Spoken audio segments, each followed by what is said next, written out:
I will return as an avalanche.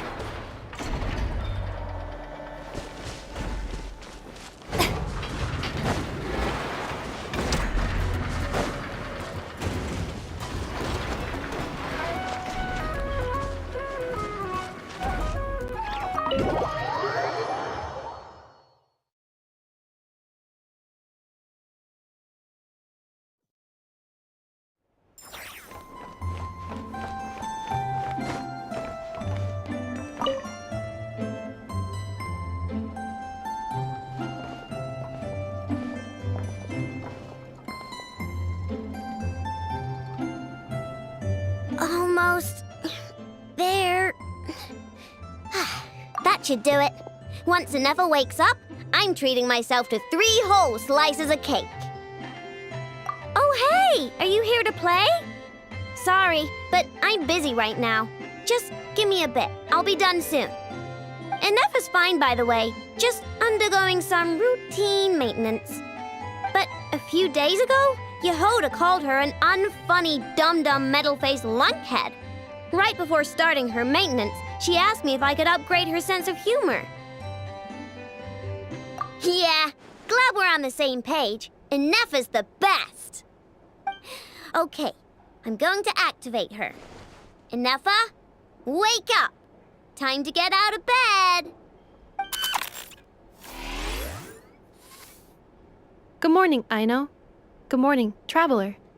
Aino, have you managed to upgrade my sense of humor? Duh! Such a trivial task is nothing to a genius like me. Now, time to do some testing to see if the upgrades resulted in any hiccups. Inefa, can you add more sugar to my crumb cakes? Please respond to me in a way that is humorous. I cannot. The more sugar I put into a crumb cake, the less sugar the crumb cake will have. What? The more sugar I put into a crumb cake, the more prone Aino will be to toothaches. The more toothaches she has, the less sugar she can consume.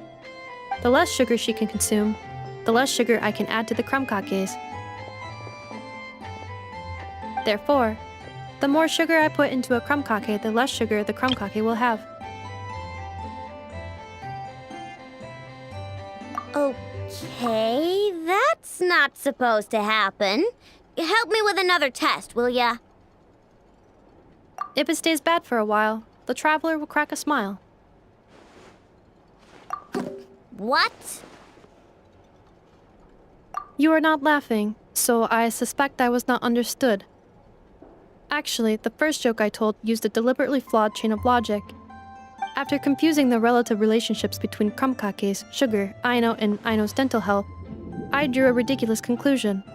That the more sugar I put into a crumb cake, the less sugar the crumb cake will have. For the second joke, I used a rhyme scheme between the similar sounding phrases, bad for a while and crack a smile, to express humor. Okay, well, the jokes are funny, but the punchlines don't work if they aren't explained. Yes. However, according to my database queries, such statements are considered humorous due to their chaotic structure and lack of direct causal relationships. Such chaotic sentences serve as a form of guidepost, while the humor lies in the explanation that follows. Oh! Huh. Interesting. Inefa, write some of these chaotic jokes down. We'll get Yehoda to be our guinea pig. Traveler, why are you covering your face? You got a toothache? Have you gone on a sugar binge too? Huh? What's wrong? Don't tell me you're getting sick or something. Inefa, go make her something warm. Understood. Maybe she ate too many hara fruit, a type of plant from Sumeru. Huh? What do those have to do with any of this? Because eating them can make you feel horrifyingly cold.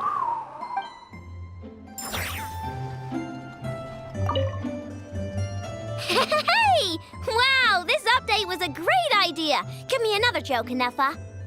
Of course. Please give me a moment. Since there is no fixed formula for generating jokes like these, I will need to reorganize the relevant keywords.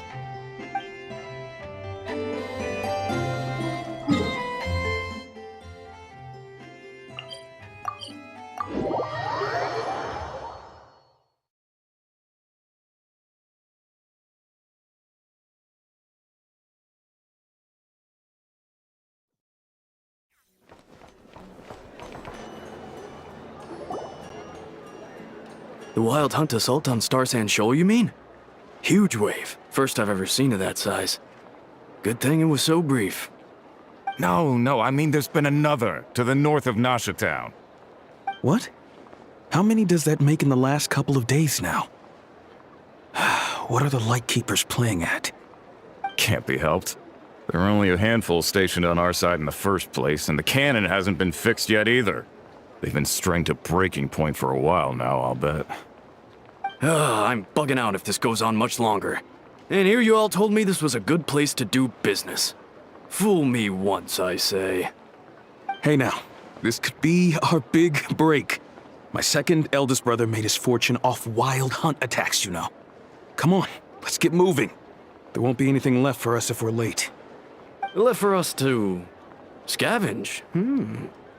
I did hear about an overturned cargo vehicle over there. Hey.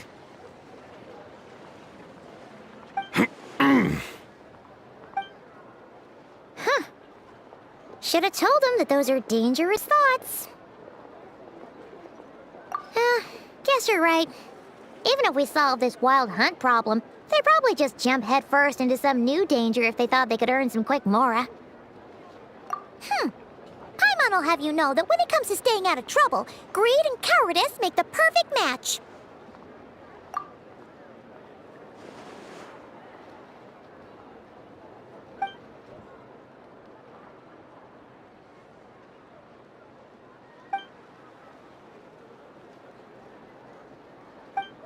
Hey look! I know an Enefa are here in Nasha Town! Oh, considering what those people said earlier, do you think they're here to fix that cannon up? Dying to know something, aren't you? You totally zoned out just now. Ha! Paimon can even guess what you want for dinner. She'll place the orders tonight, don't you worry.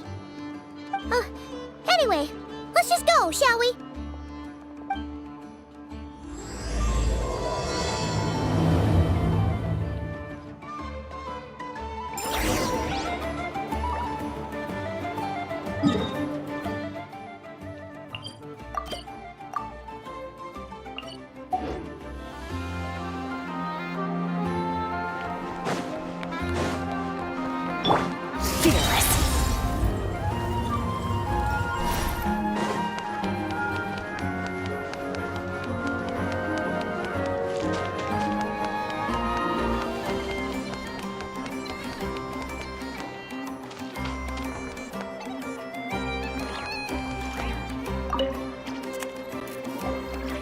Huh?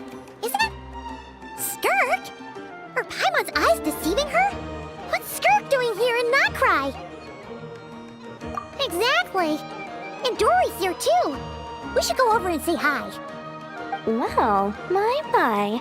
Such an exquisite radiant exoskeleton. Come, let me take a closer look, so I can make sure to offer you a fair price. Please, take a seat and rest a while. If you have anything you'd like to eat or drink, I'd be more than happy to...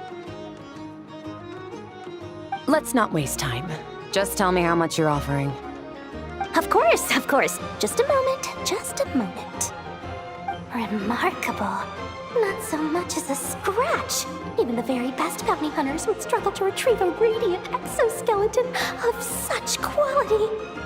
Skirk! Dory!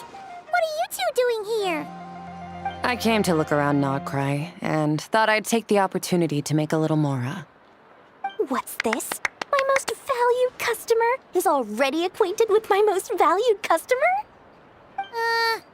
Is Paimon hearing things? Or did you just say most valued customer twice? Naturally, my most valued customers are equally valued, so you both receive my most effusive enthusiasm. Please, rest here a moment while I work the price out. You've gotten stronger. It seems you haven't neglected your training since we last met. I see. Nodcry is home to many worthy opponents. Should you overcome this trial, your strength will increase further still. So, how have you been, Skirk? When we last saw you, you said fate would decide how we'd meet again. Well, Paimon didn't think it would decide so quickly. Was it quick? It's felt like a very long time to me. My life will experience little change until a true turning point arrives. But as for you, you are at a pivotal point in your journey. Have care. Victory and defeat are seldom long-lived. Excuse me, dear customer. After careful consideration, I'm prepared to offer you 6 million mora for these radiant exoskeletons. I assure you that this is the fairest possible price. While you might be able to sell a single item for 700,000 or so, when it comes to buying in bulk. I'll take half of that in cash. I won't be staying long, so there's no point carrying around more money than I need. As for the other half, give it to the used to in the form of food or supplies. You should have plenty of both in your stores. Of course. I can see my most valued customers enjoy a very close relationship. Here's your mora. Please, do stop by again. I'll be going then. Until next time. Huh? Won't you stay for a chat? Oh, she's gone again. That Skirk. That's just how she is, sweeping in and out like a sudden gust of wind. I'm used to it by now. Hey, that reminds Paimon. You haven't forgotten her somehow? Even though you've done lots of business together before? What's the deal with that? Huh? What do you mean? The all-knowing Lord Sangama Bay keeps every customer near and dear to her heart. Fine, if you must know, she's not really my customer, but rather a guest of Miss Alice, my supplier. Miss Alice introduced her to me, and now she drops by from time to time to do business. She's the perfect customer. She always brings quality goods and doesn't care too much about the price. Whoa! That's one suspicious-looking grin. You're not ripping her off, are you? Ridiculous! A strong, mysterious customer like that who brings me valuable items? I practically worship the ground she walks on. Dory's Divine Bazaar is a fair and reputable business. Now, I promised I'd supply you with food, so it's about time I start hunting for ingredients. 3 million mora. What can I find that's worth 3 million mora? It looks like I'm going to have to dig out something very special indeed.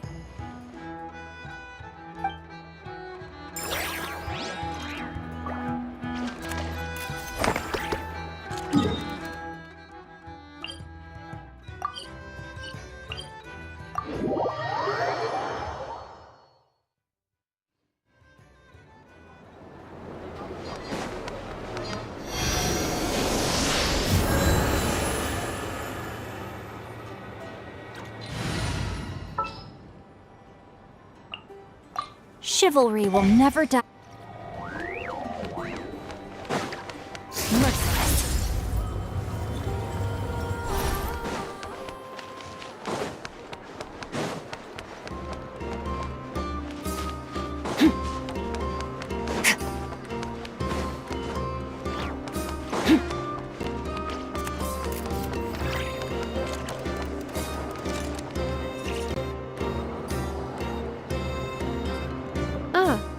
Familiar faces identified. Our good friends, the Traveler and Paimon. Whoa! Free manual labor detected. Those evaluations could not be more different.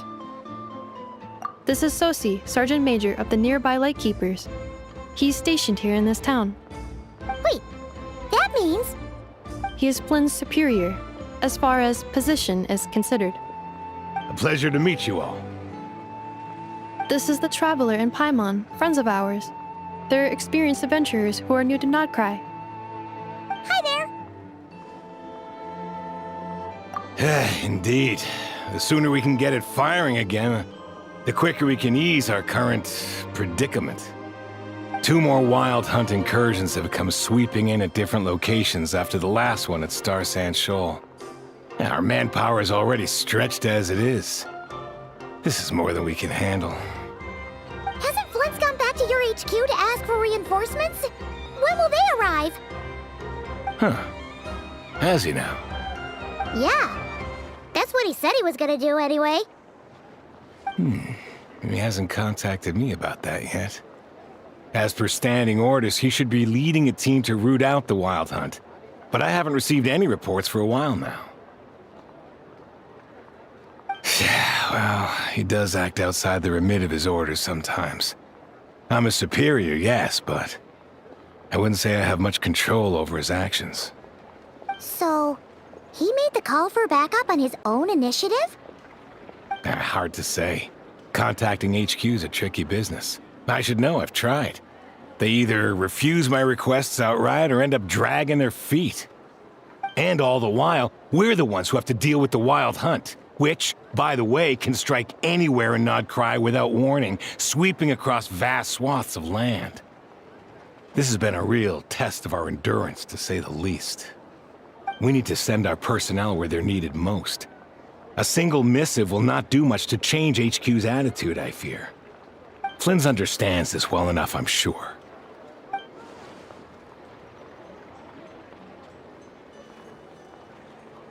We usually sort our foes ahead of time into ones that our Ratniki will take care of and ones that we'll target using the cannon. I finished the preliminary dispatch work already, but this cannon... Okay. Hurry up, I know. Fix this, I know. You fix it if you're in such a hurry. That, or bring me some snacks. This is tiring work over here. Could you at least tell me how long we'll be delayed? We're way past our scheduled firing time. Well, that's your fault for firing too often recently. Machines get overworked too, you know. You could try thinking about their feelings for once, maybe. Sorry, what? A machine's feelings? In layman's terms, this refers to wear and tear. As such, a machine is more liable to fail the unhappier it becomes. The exact probability here would be... All right. I'm not good at this stuff, I know that. But let me stress that we Lightkeepers are the primary financial backer of this cannon. And our backing does cover the fees for subsequent repair and maintenance. And I'd say that was a good deal for you. You should thank the Krumkake Craft Shop. That means me, by the way, for making you such a huge and powerful weapon for such a measly price. Do you even know how much it would have cost you if you bought all the parts legit and fresh off the assembly line? Reminder, your future snack budget will have to be halved without the long-term commission payment, I know. Calculating a viable and cheaper option. Lavender melon candy. What? No! Absolutely not! Let me think, all right? It should take maybe 3 more hours? Wouldn't this place be crawling with more monsters than there are fungi and Sumeru by then? That might not be the concern you think it is. The monsters of the Wild Hunt are only active in the immediate vicinity of its attacks. They will not spread any further, on their own initiative at least. We Lightkeepers will also keep an eye on those areas, both to monitor the monsters and to prevent people from entering the cannon's blast radius. That said, I'm afraid I can't wait 3 hours before dispatching manpower to the locations that the cannon won't be firing on. And here's where my need for manual labor comes in. There are some checks I haven't finished yet, but with your help, I can get the repairs done sooner. Wait, but we don't know a thing about this stuff. How much help will we be? You'll be fine, trust me. Just take this. Oh, and this. Whoa! This book is so heavy! And what is this? You can use Beep Boop Pizza to run diagnostics on the cannon. It'll tell you what to do. And this book will help you understand Beep Boopita. This cannon was built using more than 50 components from different factories and manufacturers. Aino has bound the manuals into one volume. Also, please note, the device's name is Birgitta. So, it's manuals all the way down, huh? Yup. And if you're quick about this, we might just cut our time to fire down by a whole 2/3. I'll go with you. Nice! So you'll check the outside and Anefa inside. Come find me in the control room once you're done. Cool? Cool. Instructions received. Please go about your work seriously as well, Aino. No snacking while I'm away. Hey! A little snacking will also improve my efficiency by 2/3.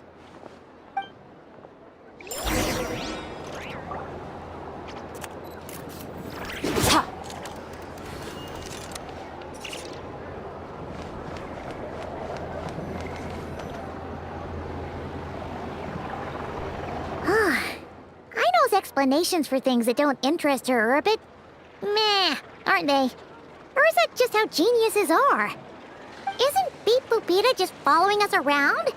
Sure doesn't seem as smart as she said it is. How are we even supposed to know what to check?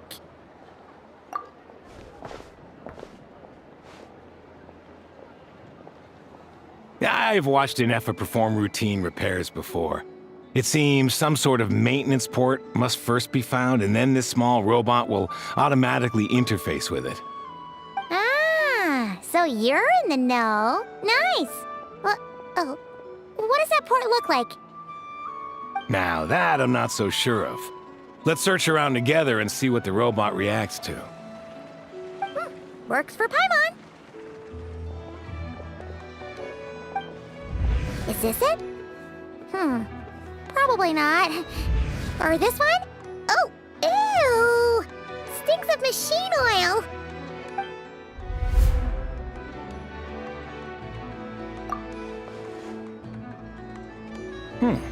That thing over there looks promising. Where? Oh, yeah! It does. Let's try it out. Whoa! It's flying! Does that mean we got it right? So, what do we do now?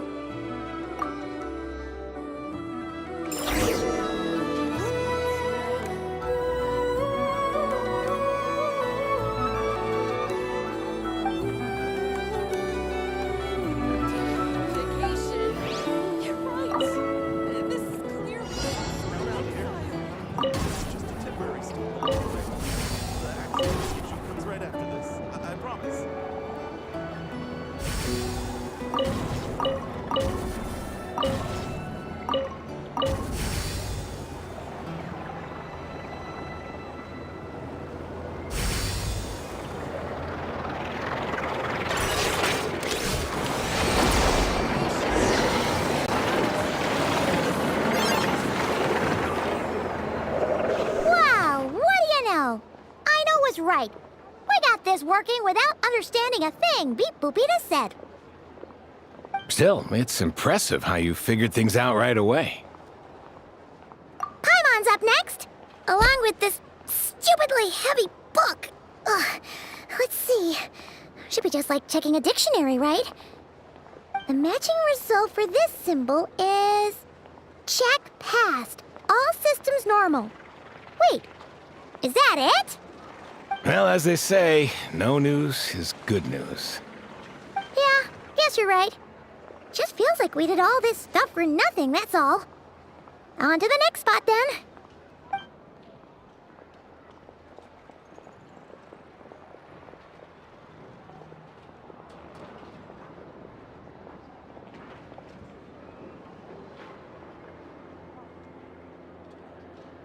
Paimon's getting the hang of this now. It's this thing, right? And this time... Huh? Why are you angry? Oh... Huh. Looks like its expressions are also prompts of a kind. Which page is that on? Oh... We need to take note of the order in which its eye colors change. Purple, red. Hey, slow down! Paimon didn't catch that!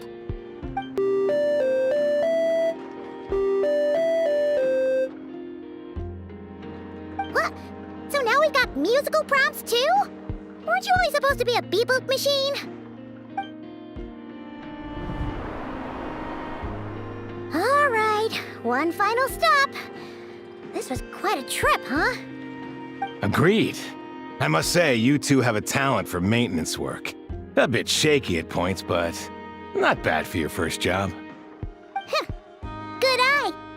Paimon's the real deal when she deals for real, you know. Really, I'd have liked to share the load, but you were really getting into it, and I didn't want to interrupt. Ugh, couldn't you have mentioned that earlier?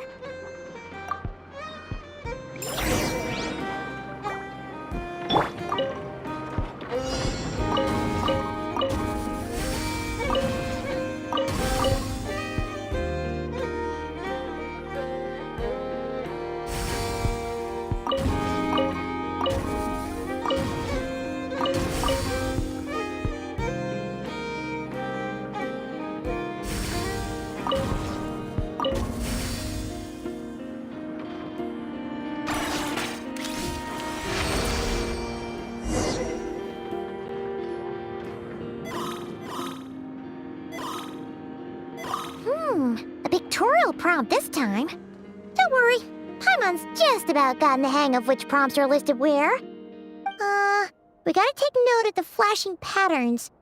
1 yellow flash, nothing for 2 seconds, then 2 yellow flashes means the components here are overdue for regular maintenance. Maintenance is a high priority task. The device will be rendered inoperable until it is complete. Switch Beep Boopita to input mode to send out a signal to unlock components.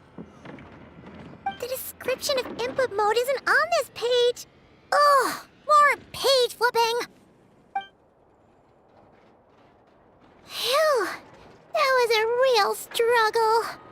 Well, Paimon needs a break now. Yeah, good work indeed. But it seems this input mode requires some additional work to operate.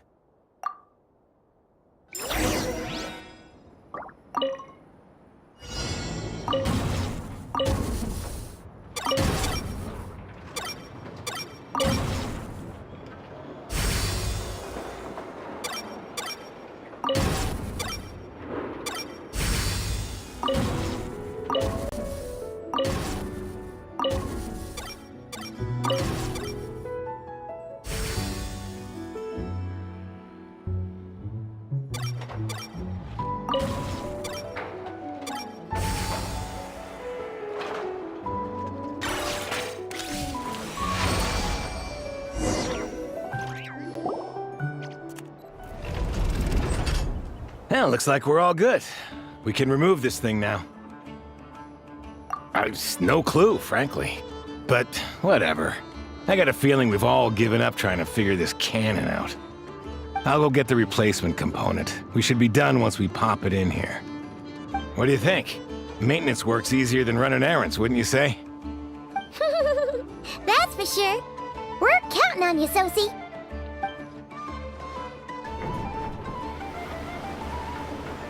You know what? Paimon took him for the stony type at first, but he's actually a pretty nice guy. Let's wait for him here, huh?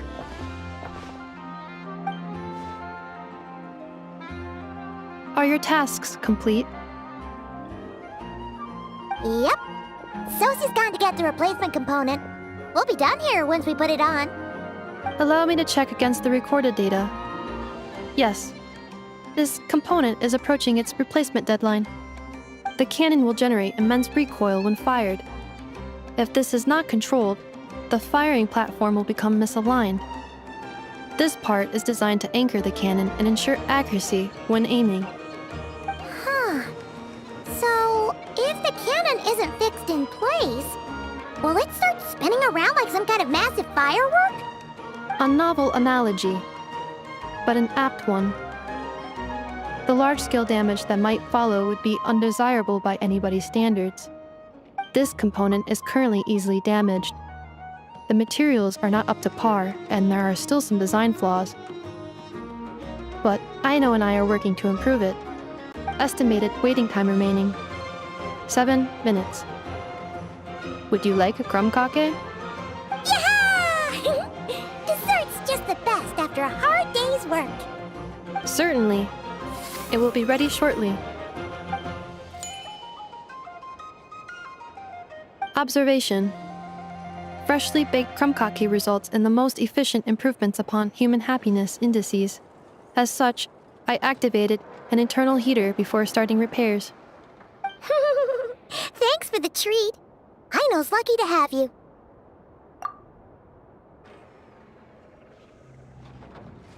Thanks! Things went great over here, too.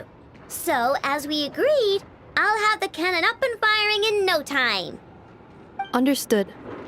I will inform the inhabitants of Nasha Town and have them make preparations for the shock and noise that will inevitably ensue.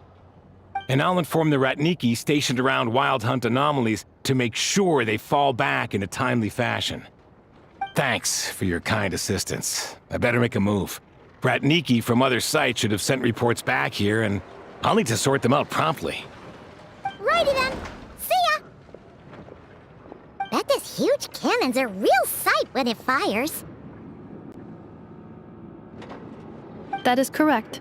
A huge crowd tends to gather on its own accord on such occasions. Pure, bright energy rays have never failed to inspire obsessed admirers. If you are interested, you can come back later to behold it in all of its glory. Sure. We did help fix it after all. It'd be weird if we didn't want to see it in action. Oh yeah. Wonder where that strange phantom went. Never mind what it's doing. Let's try our luck at the flagship. See you later, guys! Just be sure not to miss my masterpiece in action.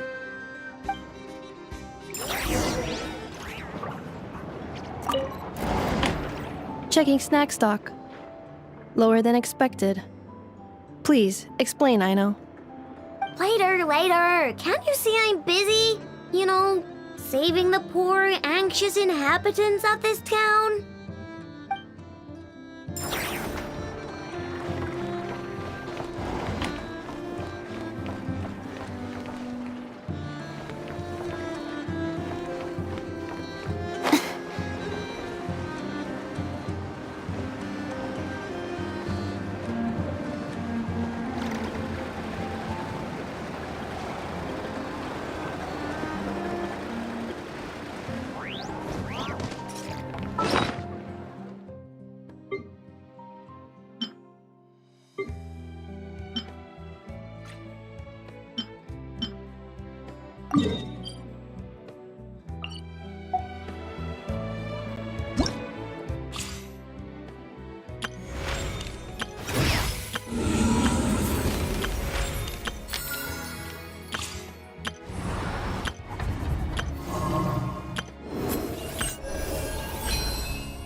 Is it just Paimon, or are there more people here now?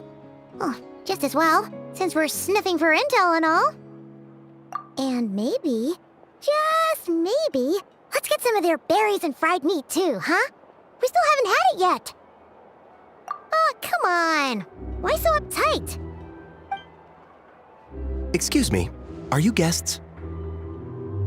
If you wish to return to your room while the banquet is on, please use the side door. No, we're not heading back to our room. Are we not allowed in here right now? That is correct. Only those invited to the banquet may enter. Our goal is to ensure that our regulars can enjoy peace of mind and comfort, so that they can speak freely with one another. Familiar with our ways already, I see. But here in Nodcry, channels hold equal value to Mora. I am but a lowly employee, so you'll have to forgive my inability to help in this matter. It's fine. Can't be easy being you. Looks like we'll have to switch channels then. Never, right? The Curatorium does seem to already have an amazing intel network up and running. But if we ask her straight up, she'll likely squeeze us for all we're worth. Ooh, Paimon's got a plan! Llama got Never to help her prep some medicine, right? We'll be heading to Hisi Island later anyway to ask Llama to help us use the moon marrow. Couldn't we deliver the medicine while we're at it? If Never doesn't mention a payment, we can cash our services in as a favor. If she does, then we can use it to haggle. The thought of Mora made it worth the effort of thinking up. Come on, let's go!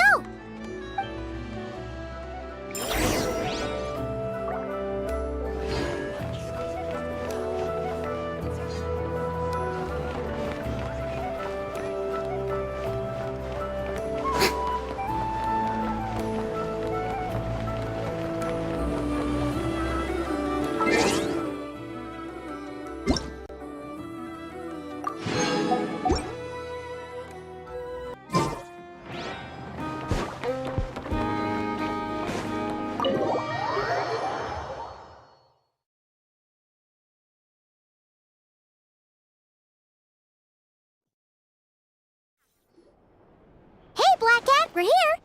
Oh, it's you this time. Hello, you two. What's up? Not much. Just here to say hi.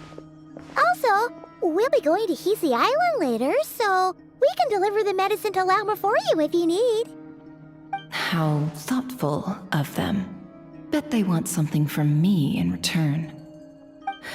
Well, the faster the delivery, the better, naturally. And we're lacking free hands right now, so that would be a great help. Yehoda's gone to get the medicine, and she should be back any moment now. If you have nothing else to do, feel free to wait here. I'll have someone bring you some snacks. Don't mind if we do then. Thanks! Oh yes, I'm sure you've all heard about what's going on. Nasha Town's in turmoil, and right now everyone wants intel. Whether it's to strike it rich, save their lives, or escape whatever predicament they've found themselves in. Ah, so you're busy making Mora. How nice. It's not all good news, I'm afraid. We're stretched so thin that our clients have taken to competing for our services via auction. The price for taking priority slots has all but skyrocketed. In other words, we've had to suspend free intel handouts for now. She cornered us right away! Did she guess what we really wanted from the start? If there's anything that worries me right now, it's the wild hunt. It affects everything we do, yet the number of people who can ensure cargo safety in the face of such a threat is vanishingly small. Huh? That doesn't sound too hard. If you need something delivered, hit us up and consider it sent. Is that so? But... no. Forget I said anything. I mean, you're great heroes. How could I waste your precious time on trifles like these? Is there now? You should have said so sooner. Far be it for me to extort you, of all people, for intel. But seeing as you so kindly made me an offer, I suppose I'll accept. What's there left for us to say here? More like our common perspective. Most who live here only wish to defend their own interests. But we are different, are we not? We both seek to resolve the chaos that the Wild Hunt has caused. Or like make a profit off the Wild Hunt. Paimon doesn't believe a word she says. Dissatisfied, are we? The number of commissions over at the Adventurers Guild spikes during tumultuous times, too. Would you call taking those jobs for Mora a sin? Well, that's...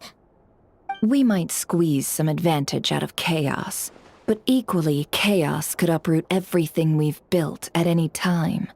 Such is the threat of the Wild Hunt today. And what business would there be left should it end in some great slaughter, or put to flight many who call Nasha Town their home?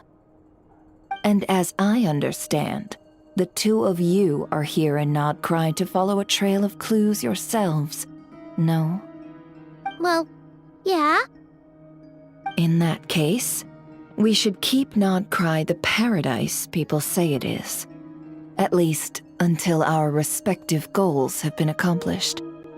You must understand, no force exists here that would inspire unconditional unity amongst all parties. After that incident with Lauma, I'm inclined to believe you. Your selflessness is admirable, to be sure, and rare around these parts. Though it's rare for a reason, kid. Just a shame that our mysterious phantom has hidden itself well. Between that and its ability to shift shapes, it will no doubt be a most slippery customer. Really, I'd be all too glad to pass on any additional intel I gain. We make a good team, after all, don't you think? You front and center, me behind the curtain.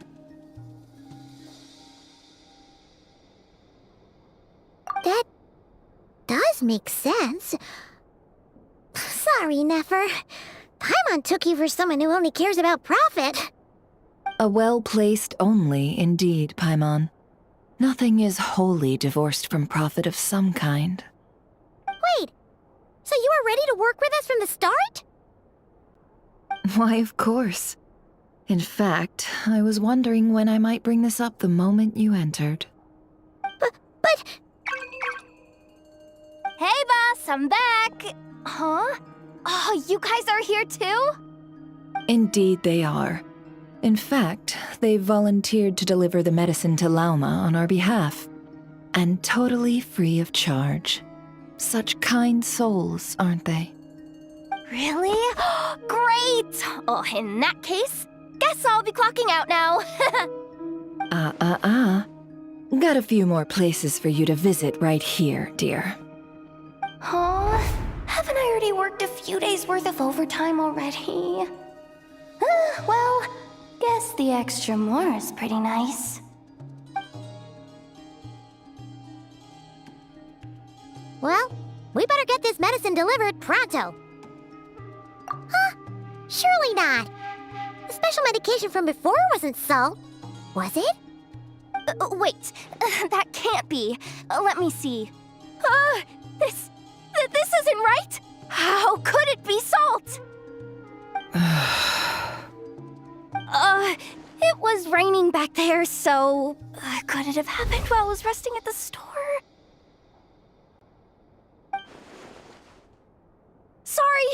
Sorry, boss. I'll get it back right now. Trust me, I'm super fast. Hey! Slow down, you might get hurt! Well then, any plans? If not, what say we go into town and ask around about the wild hunt? Oh, we were thinking of doing that, but we didn't get much out of it. The townspeople are a bit wary of us, and we can't get into the flagship right now. Ah, yes, the banquet is on today. Perfect timing. That's where we'll go. Huh? Can you get us an invitation? Oh, come now. What are we, sticklers for the rules?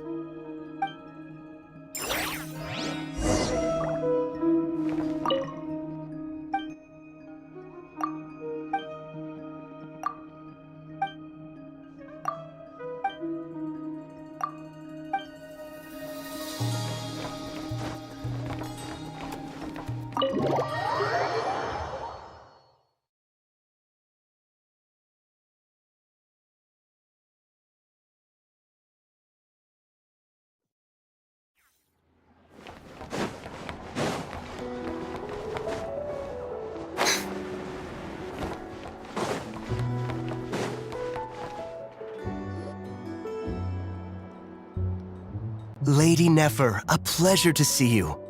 Oh, and our guests from earlier, I see. That's right.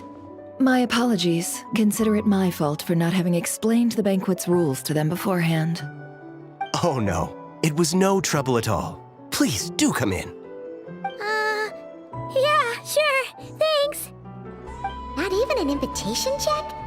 Oh, Paimon didn't realize Nefer was such a big shot. Guess channels really do take you places.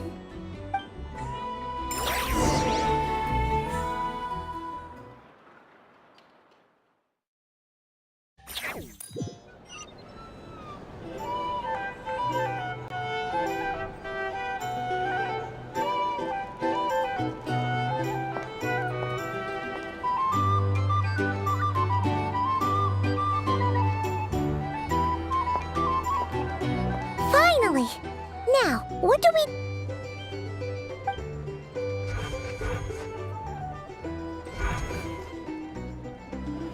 Pardon me?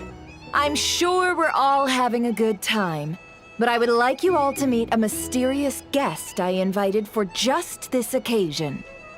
I give you tonight's special guest, a renowned mixologist from Mondstadt. Are you serious?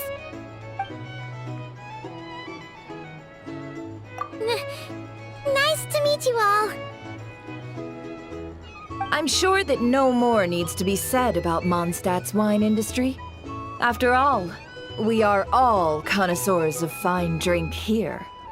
The special drinks menu is being set before you as we speak. Now then, for a time, let us set aside our worries and enjoy these exotic spirits from afar. Ah, I see. A new face for the bar. And here I was thinking, that ain't a familiar face. No wonder. Well, it's a rare occasion to be sure. Want to order a glass or two? Sounds intriguing. I spoke to the owner. The bar is all yours. The recipes are available for your perusal here. Not to worry. I've taken the liberty of removing the more challenging options. How'd you set this all up so quickly? Well, as long as you know what both sides need, negotiations are essentially just a process of confirming the deal. No one would turn a beneficial offer down now, would they? The flagship already had plans to invite a professional mixologist from Mondstadt anyway. So consider this a trial run, with the list of drinks brought out in advance. Demyon will assist you. Serving guests with drinks will be the perfect opportunity for you. Of course, every guest will have their quirks, so you'll have to be careful not to arouse their suspicions. Got it. We'll give it a try. In the meantime, I'll go mingle with some of the guests who pique my interest. There'll be a little event during the banquet's second half, by the way. See you then.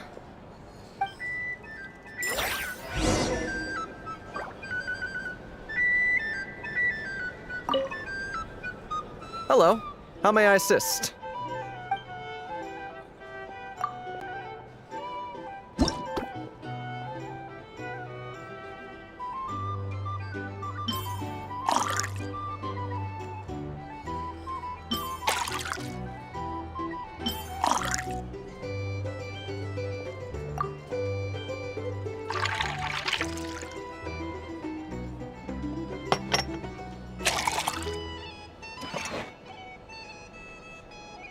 Good work! Now then, get the drink to the guest. Wouldn't want to keep them waiting. Ever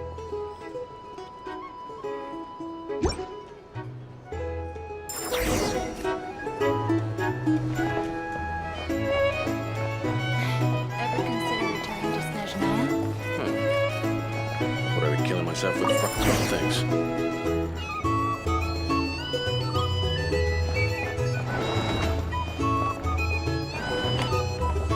Tell you what, I envy people like you.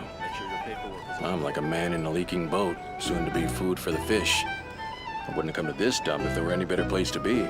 Come now. Surely it isn't that bad. We've still got the light keepers. You trust them? I wouldn't. Wouldn't trust anyone, really.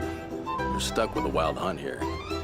The Snezhnayans can't be bothered, the Lightkeepers can't spare the people, and everyone else, they're a mess. I'd sooner put an ounce of faith in that cannon. Forget it. Let's just drink. Let's see if this new mixologist is worth the billing.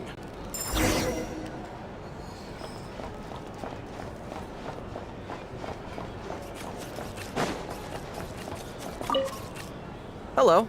How may I assist?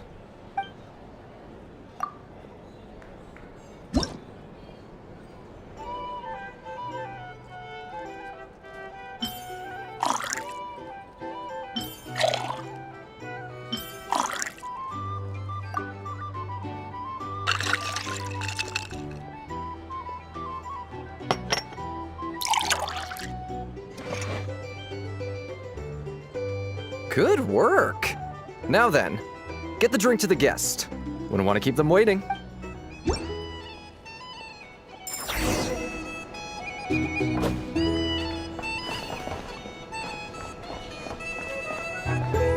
doubt the Nayans will stand idly by if this wild hunt problem gets any... Just leave it over there.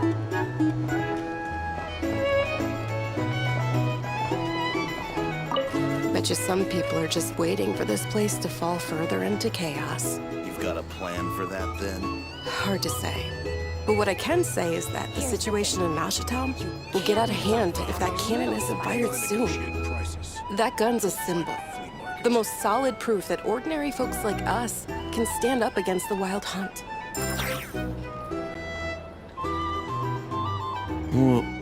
Wait. What are you angling for exactly?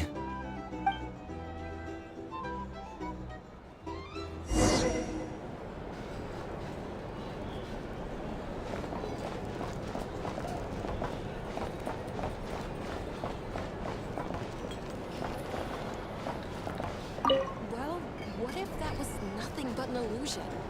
What if, let's say, the cannon was never meant to be fired? For our sakes at least. Surely this town is still of value to those who control it. Of course. That's all it is. Value. For us, though, there's no place but Nashatown. And we're putting its life and ours in their hands. I get what you mean.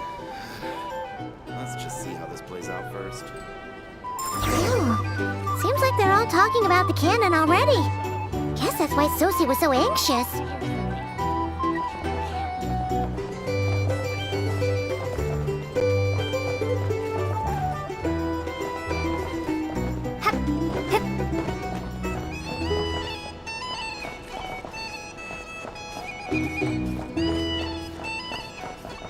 Hello. How may I assist?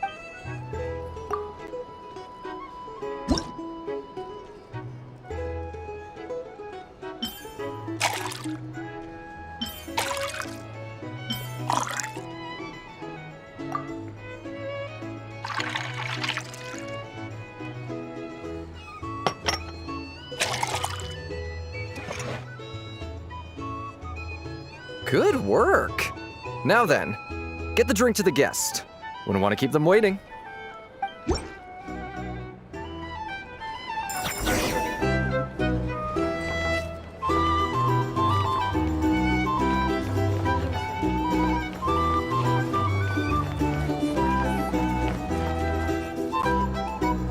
Oh, so this order was yours, huh? Indeed. So, any notable news? Ah, you two must be Nefer's friends. A pleasure to meet you. If you've got a moment, let's have a drink. On my tab, of course. Paimon doesn't recall there being any other orders right now. Sure then, we can take a break. Then come, sit. Timyon, 2 wildberry trails if you would. Without alcohol, much obliged.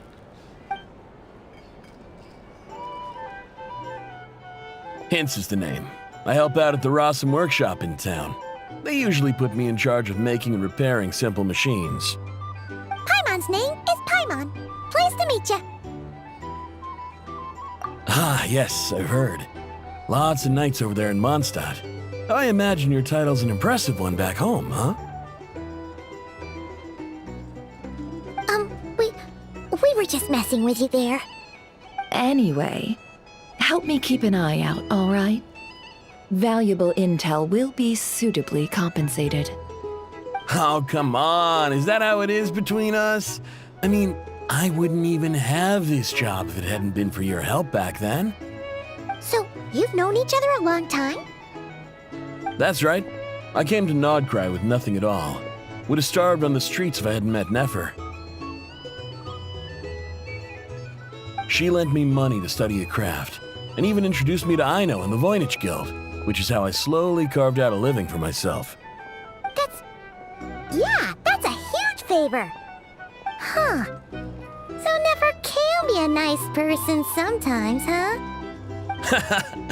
Well, I'd also say she needed a willing and able machinist at her disposal. Come now, Aino's talents are better spent on issues bigger than basic machine repair and component manufacture. I did think myself a dab hand at such work at first, but compared to her, I might as well be a trainee who couldn't weld a wire to save his life. Got the scoldings to show for it, too. It took me a long while, but I finally got to the point where I could make my own machines, and even maintain some of Aino's relatively complex ones, like Kuvaki detectors or mechanical arms. He's the one responsible for maintaining Yehoda's robotic arm. Oh, speaking of that, didn't Sosi have a mechanical arm too? That's right, one of Aino's masterful designs. I could never design one of those in my life, but if you gave me its blueprint, I could hammer one out. Nowadays, I've got regular customers, which makes for a decent keep. Even got a kid, if you can believe it. I wouldn't have, had you told me my future when I first arrived here. On the flip side, being a family man means I can't just flee this place whenever I feel like it, so I'm afraid I'm counting on you to help solve this wild hunt crisis. All the more reason to be proactive and do your part.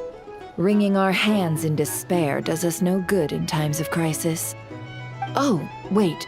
Just another question that's been bothering me. Have you heard anything about people seeing illusions within Wild Hunt anomalies? People they know, perhaps? I have heard of humanoid shapes being sighted, but familiar faces? No. Most would think they'd lost their wits from fright if they started hallucinating. After all, no ordinary person could survive an assault from those monsters. Does this have anything to do with our current Wild Hunt crisis? Perhaps. Perhaps not. All right, I get it. I'll keep my ear to the ground for you, and naturally, my lips will stay tightly sealed. Then we'll take our leave. Enjoy your drinks. He's a social man. You can often find him here chatting with friends, and he's had contact with all manner of clients. Since he's never heard of the Wild Hunt exhibiting the power to imitate familiar faces, might it be safe to assume that our Phantom wants to keep that a secret? Huh. That does sound worth noting. How about we go talk to a few more people? A good idea, and one our upcoming activity will facilitate. Let me show you how it's done. Come, back to the bar.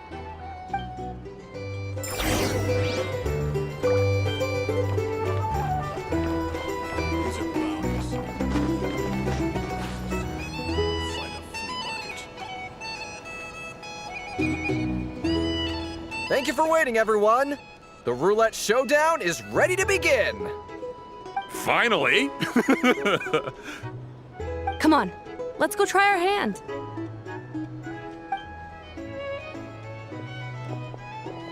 Joining us, new girl? We'll pass. No, you won't. The one who'll be mixing the roulette special has to take part. Those are the rules. But...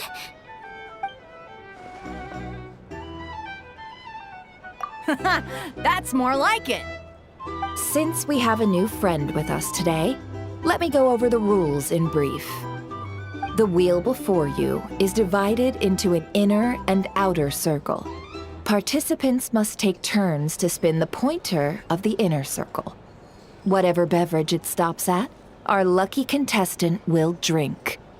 The drinks are divided into juice, tea, and alcohol, with that last further divided into 3 levels by intensity. Spin your way to a non-alcoholic beverage, and you'll score no points. Otherwise, you get 1 to 3 based on alcohol content. During a round of drinking, one participant may choose another with less points than them and pose a question, which the other party must then answer. This sounds like it might favor those who score higher, but push your luck and you might not recall any answers you were given the next day. Defeats the purpose, wouldn't you say? And that's why the person mixing the drinks has to take part. You know, just in case they decide to pour heavy, then sit back and watch the show. Not that our newcomer looks like the drinking type. Either way, looks like we're in for a show. Anything you drink will be replenished.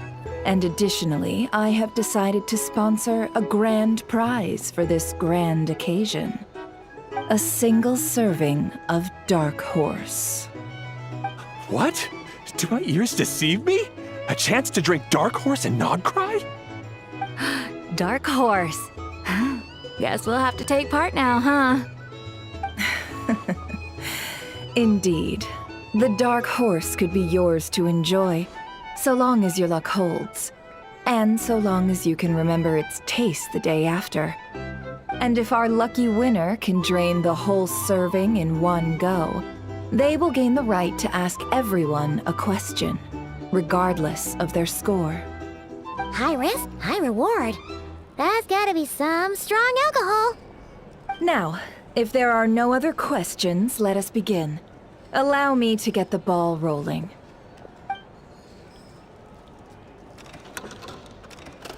Intensity 3. Looks like I'll have to put my back into it today.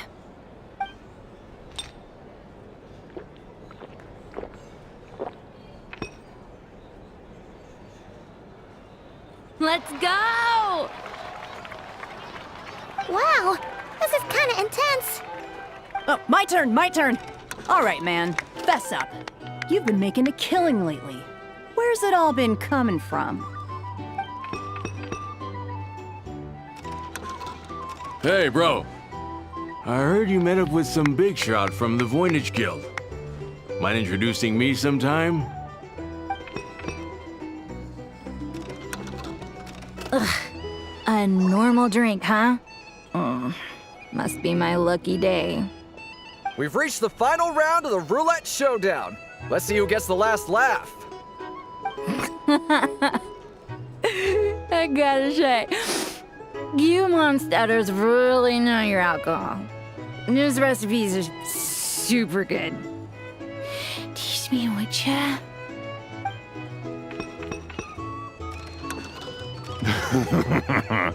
I was wanting to ask about your wife. Your wife.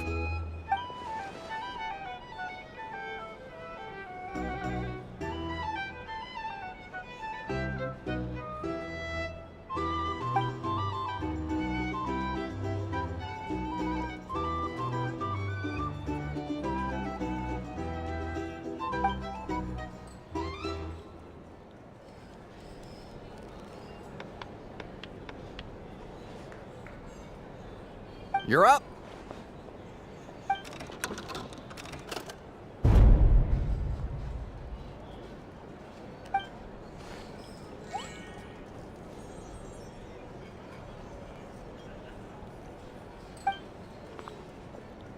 Whoa! New face here just drew the Dark Horse.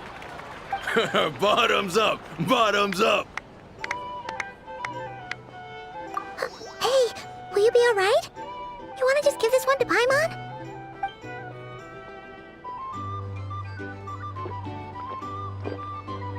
Whoa, she actually downed it in one gulp. Nice job! No wonder you Mondstadters have such a reputation. Me? Well, what do you think?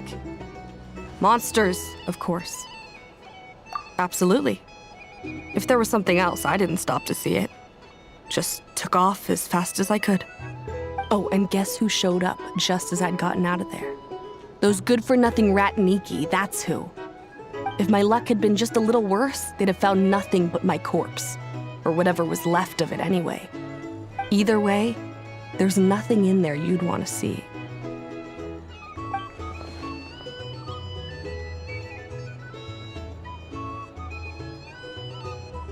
I see some downcast faces. Why, have we all hit our limit? Huh, says who? I'm still raring to go. 'Cause you didn't drink. That mush.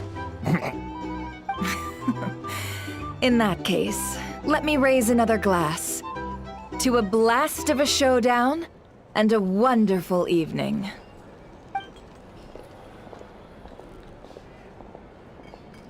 Hello, ma'am.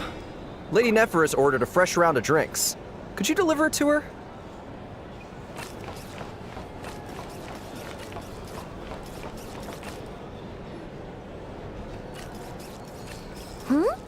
Are they playing cards? Paimon spies some elemental dice. Same as usual then? 1 die, 100,000 mora. I'm not here to do business with you. Come now, I've already ordered us drinks. Or are you looking to add another line to your ledger of arrears? Oh, so this is a business deal. So, let's go over this again. 1 die, 100,000 mora.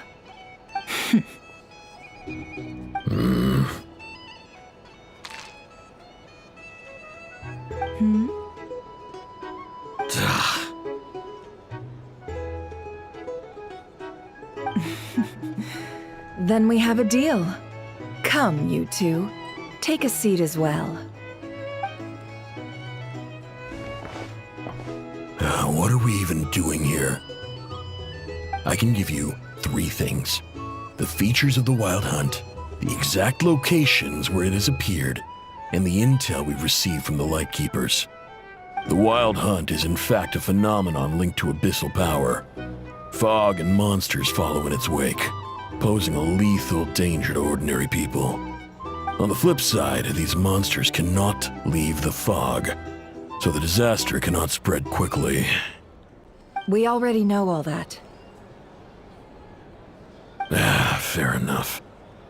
Then I won't beat around the bush.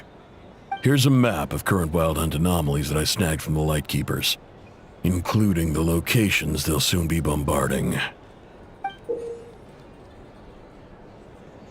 That's a lot. We've never seen anything like this either. That's why everyone's so worked up. That's not enough. 4 dice. Cool it, all right? I'm not done. Now, the Lightkeepers don't want you to know this, but weirdly enough, more Wild Hunt sites have disappeared than their involvement would indicate. Isn't that normal? They're not the only ones fighting the Wild Hunt after all. Adventurers do that too, and maybe some just go poof by themselves. I'd agree. And really, we've always had a small, stable discrepancy between reported anti-Wild Hunt ops and anomalies cleared. That variance has become a gulf lately. What could that even mean? I've got 2 theories. 1, that some new force is clearing the Wild Hunt out in secret. Or 2, that some Ratniki are not reporting the work they do on purpose. The odds of the former happening is low. Not many organizations can even engage the Wild Hunt. Never mind keep those operations a secret. If you're interested, I'd recommend following the latter train of thought. Paimon doesn't really get it. What would anyone gain from doing that? Now that's what I call interesting intel. No wonder you've been doing well for yourself lately. Even if you've mostly just been reselling my intel. Please, stop. This is all I've got for you. Oh, stop that. Why, people might start thinking me a bully. Let me give you an opportunity instead. Out of respect for your independent intelligence gathering. An answer to a simple question for 50,000 off your debt. Have you heard of people seeing familiar faces within a Wild Hunt anomaly? Or experiencing something akin to, say, an illusion? No, nothing like that. Nothing at all but ghostly shadows. Nothing at all, Not even for 50,000 mora? Either you don't take your debt seriously, or you're confident you can pay it off. Hey! No means no, all right? This is about my dignity as an intel broker. Mora doesn't factor in here at all. Okay. Well, that puts me at ease. You really are the same as ever. And you've learned quite well. Go on, then. I'll swing by again. Sometime soon, perhaps. Ugh. So, you're his creditor? Indeed I am. He's resold my intel quite a few times now, pocketing the difference afterwards. Rather dishonest dealing, if I may say so. As luck would have it, he would only purchase information from me when he was just about done negotiating with his buyer. So I arranged a little something just for him. A painful lesson, you might call it. Ooh, that sounds brutal. Oh, I was downright beneficent in charging for that betrayal. It was more about the message, really. In any case, I believe that's all we'll get here. Let's go through what we've learned outside.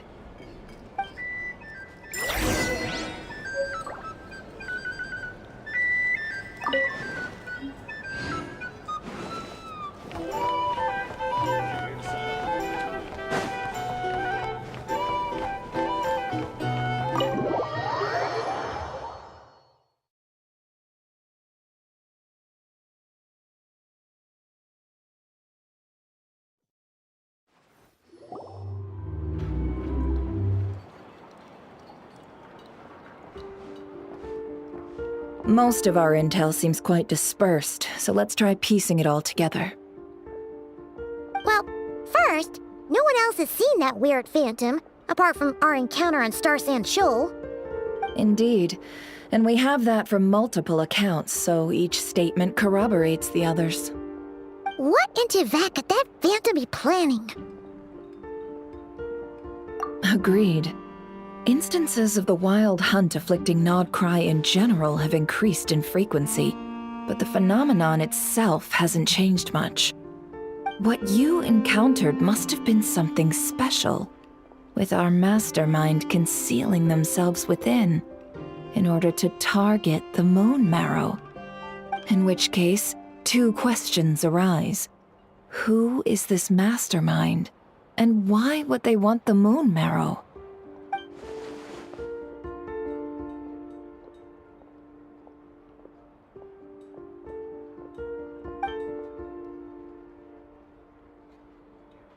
I'll continue investigating along these two lines. We can reconvene again if any progress is made. I'm back! Luckily, the store owner kept the medicine bottle I left on the table safe for me. Here you go. Huh. Thanks a bunch, Yehoda. Take a break. You've earned it. Oh no, I've got work to do later. And anyway, isn't the cannon about to go off? I was watching it the whole way back, praying it wouldn't fire. Not until I got back, you know? Again, lucky me. Huh. So you're interested in that big gun? Of course.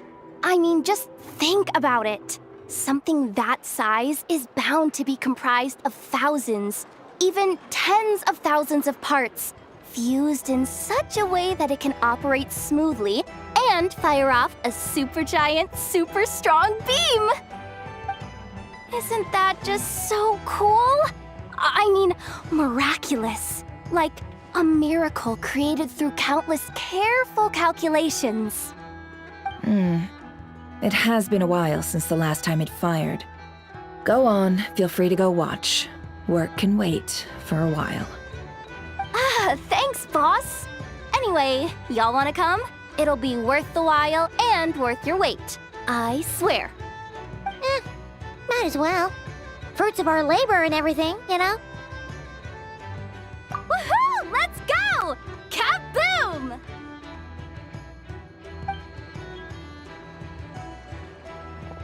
Wow! What a crowd!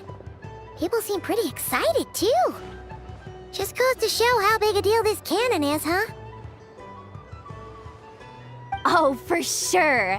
One shot, one kill, problem solved. Simple and practical.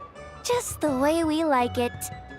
And even if that wasn't how it worked, just listen to how it roars. If that isn't power, I don't know what is. If only I had that kind of strength. Hey, don't think like that. Your skills and smarts have been a big help to us, too. Really? They think that? Oh, I'll do my best the next time we work together. For sure.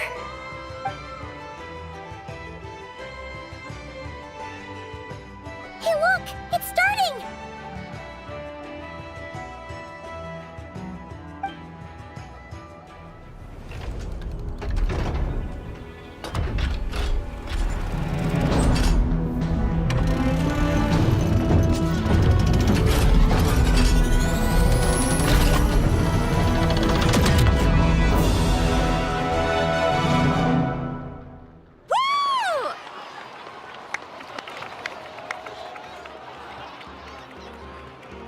Nice one!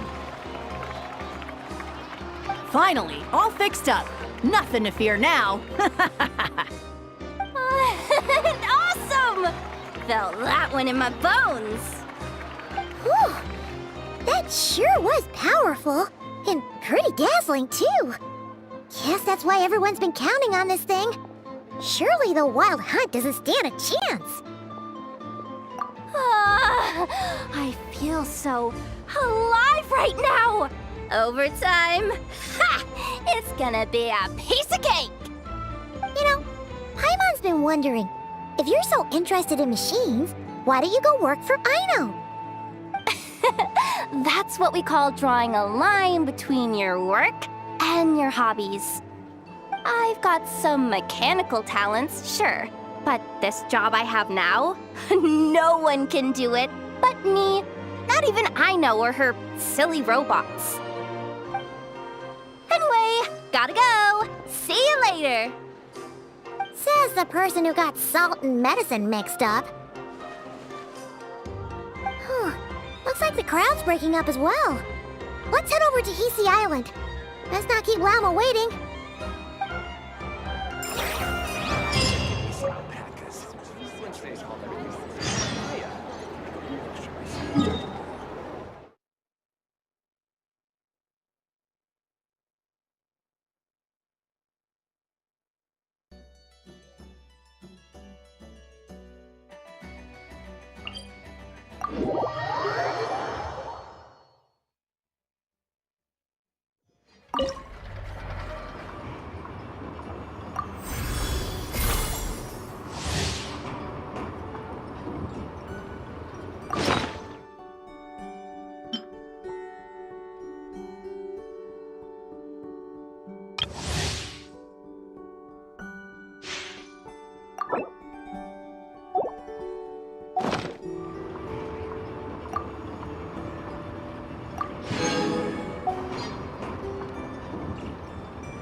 What a pleasant surprise! Truly an extra slice of joy.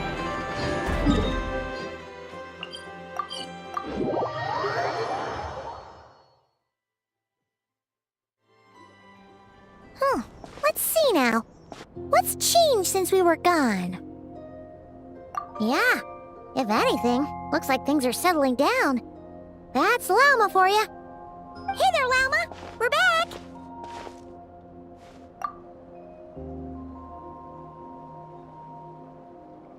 The cleanup work has been much more complicated than I expected. Solving problems that have built up over time is a tall order, to say the least. I believe it will take a few weeks more. Fortunately, those who remained appear to have shaken off the initial confusion and are becoming more proactive by the day. It's as if they've finally been forced to come face to face with what their faith actually is. And it's all thanks to you.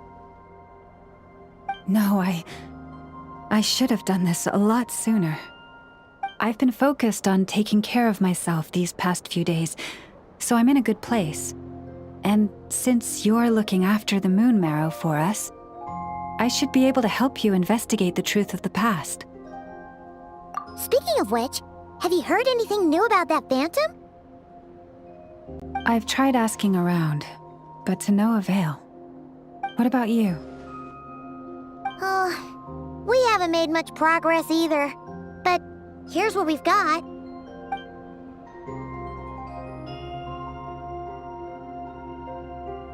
I think I've got the gist of it. Sounds like you've got your work cut out for you too. Don't forget to take good care of yourselves. In any case, please, come this way.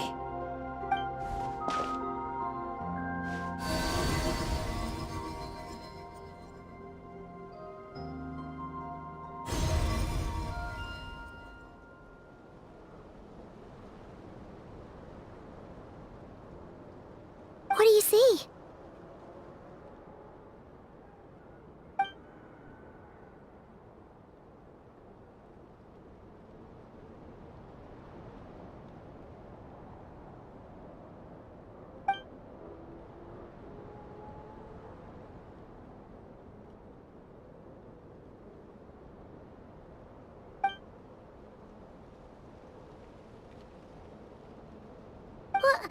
Is it over already? This appears to have occurred a long, long time ago. The memories I sensed are highly turbulent and disordered, so that is all my power allows me to discern.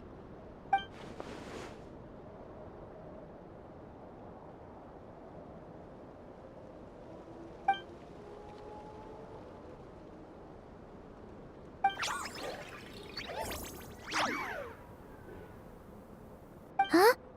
What's the matter?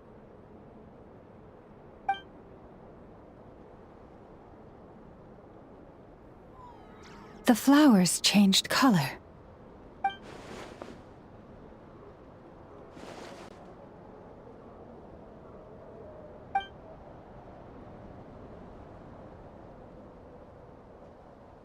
Yeah, we should go see her and see if we can help her in some way. I'll leave that in your hands then. Oh wait! Here you go! This is the medicine you asked the Curatorium of Secrets to help prepare earlier. Thanks for coming all this way with it. You've been a huge help. Also, if I may, I have a feeling that Kuthar might be able to help you get a more detailed glimpse at the memories about your spaceship. Oh, that's true. She's the Kuthar after all. But we best check if she's doing okay first. See you later then.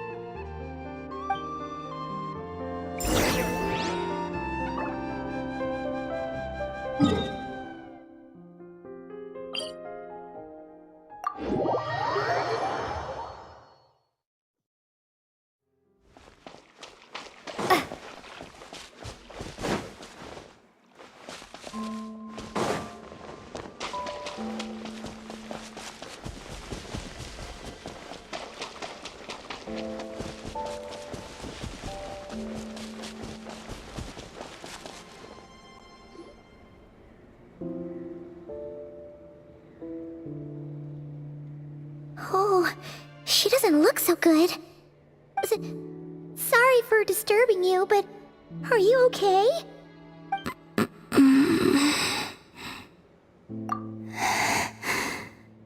Dizzy. It's like I'm returning to the moon. Wait, it's not that bad, is it?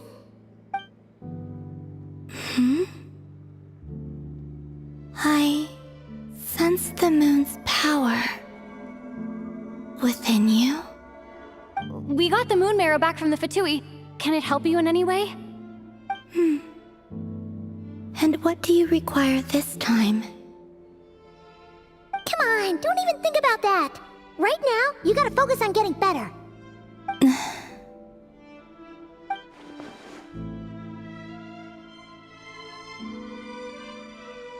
I might need your assistance in the future. Oh. Very well. Give me your hand.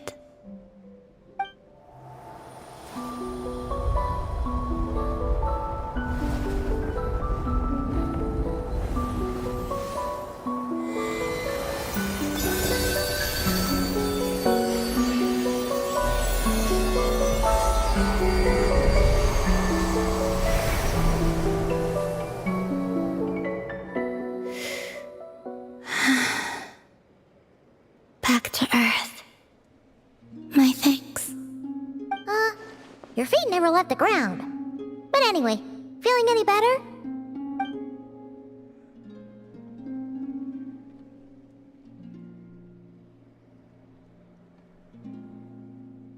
Significantly.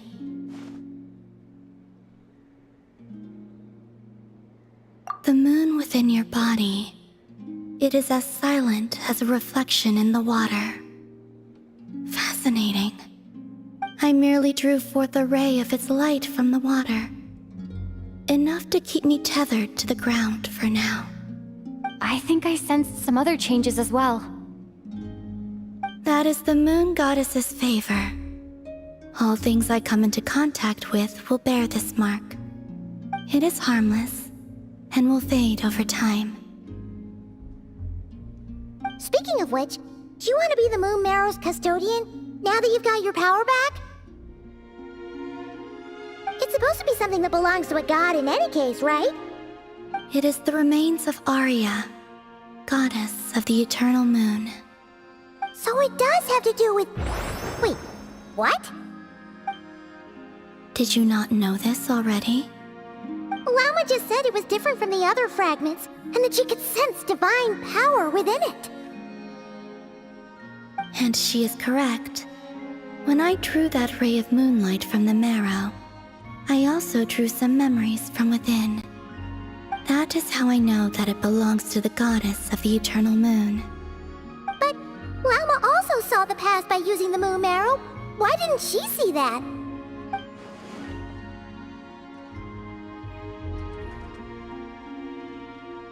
There were once 3 moons in the sky, each belonging to a goddess who ruled over it. But after the War of Funerary Flame, All 3 lay slain, and 2 of the 3 moons were shattered during the conflict. After Arya's death, her power coalesced into this moon marrow. The iridescent moon's remains have never been found.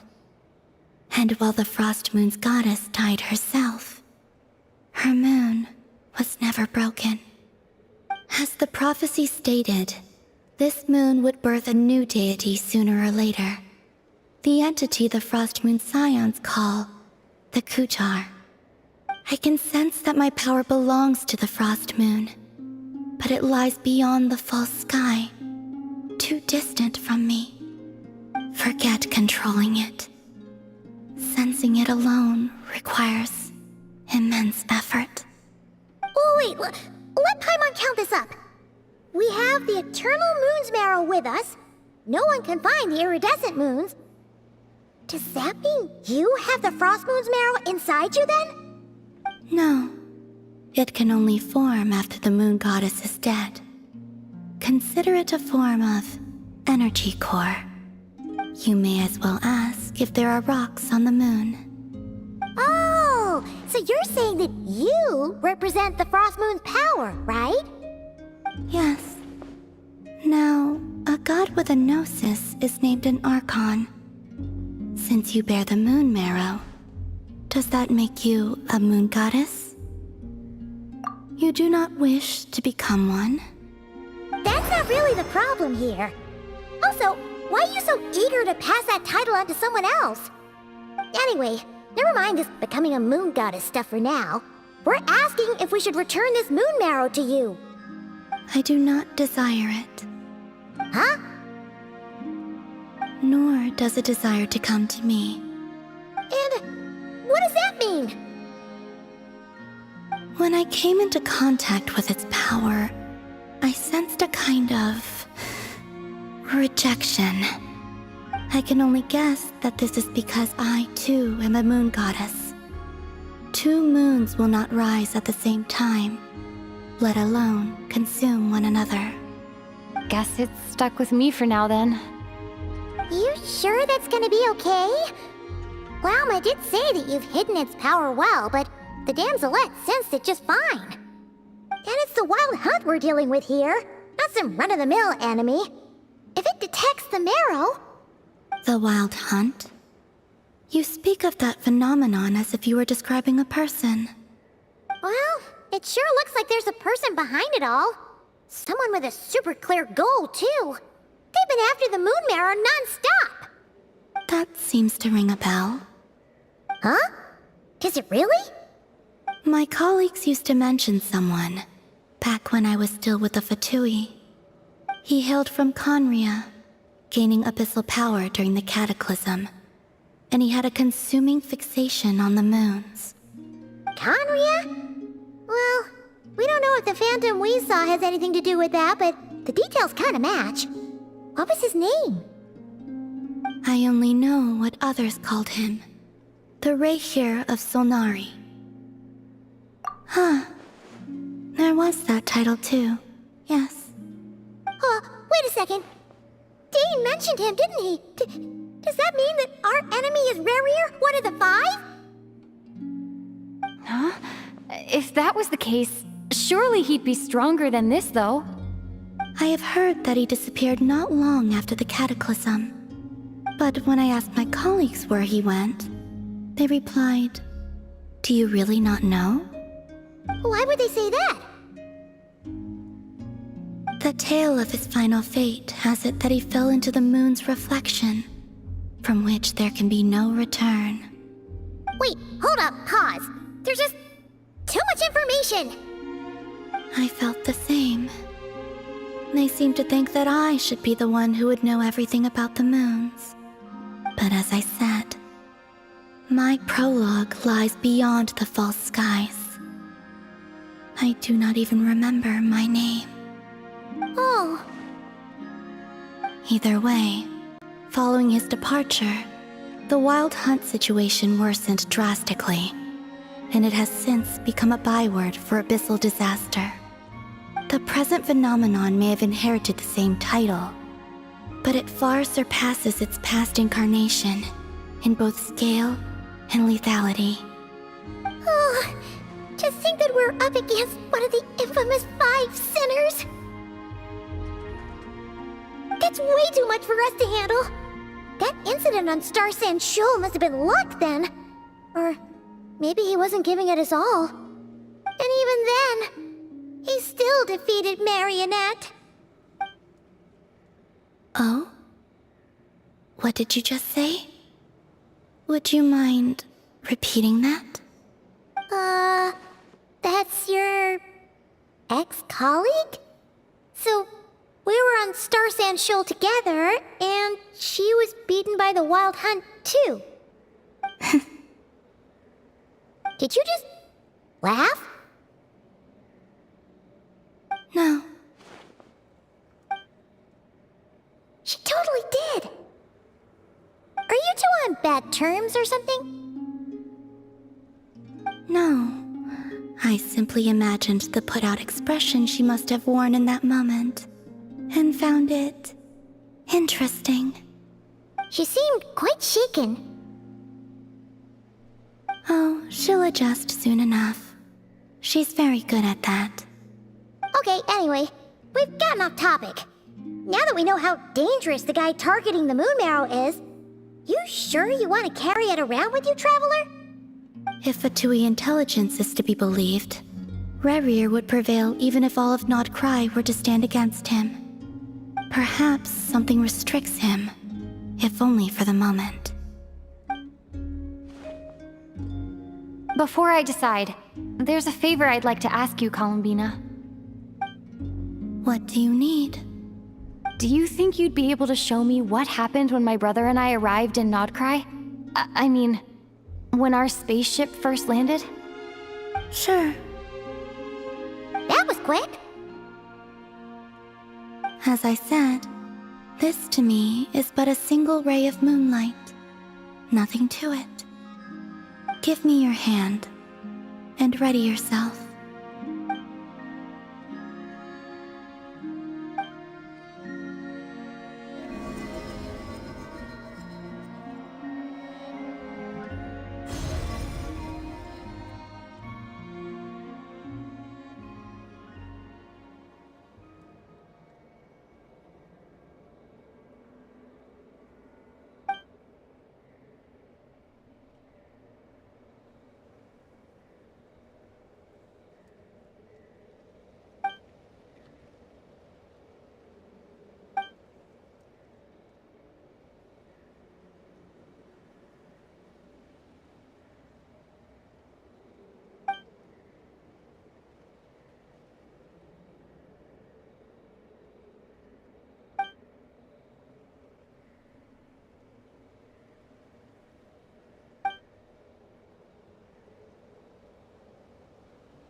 Where is this?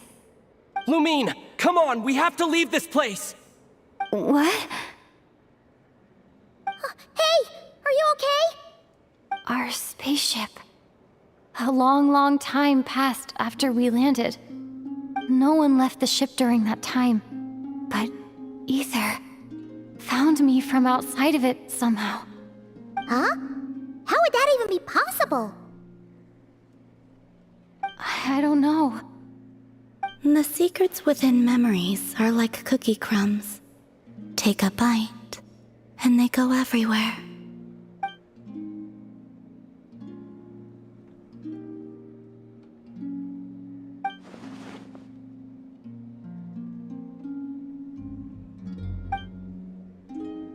All right. I'll keep the Moon Marrow with me. Well, if you say so. Paimon can't stop you, but still. Ooh. Will you need my help? I could help you conceal the marrow. You could? Oh, that'd be great. Detecting it within you is already no easy task, but I can teach you to further conceal its presence using Kuvaki. Like this.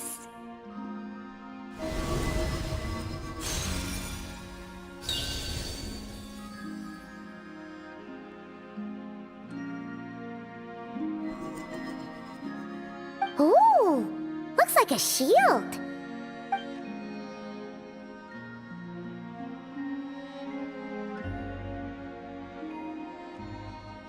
Can you sense it? Now, try to maintain it. You learn quickly. Huh. Looks pretty sturdy. Could probably be used in self-defense in a pinch, huh? Are you always here, Columbina? It's kind of dangerous out there, sure, but have you, like, taken a walk outside or something? I dislike strangers. Slightly better. Yeah, the Frost Moon Scions have changed since you last saw them. Who knows? You might actually like them. I will consider it. She seems kind of tired. Either way, thanks for agreeing to help us. It wasn't much. The flowers here. They like guests like you.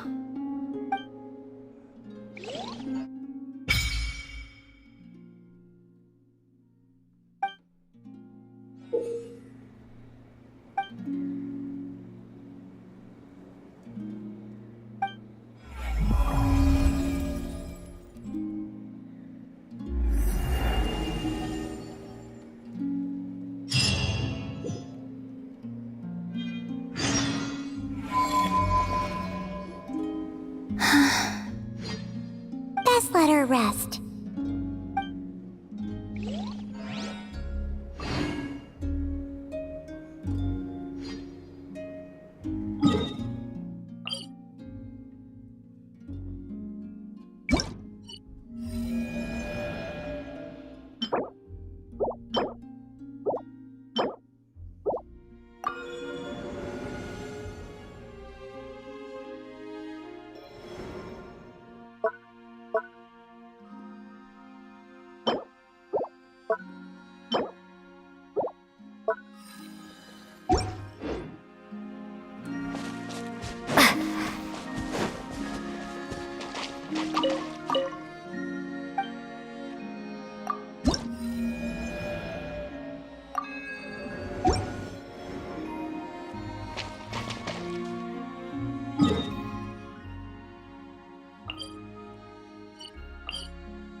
Strike a pose!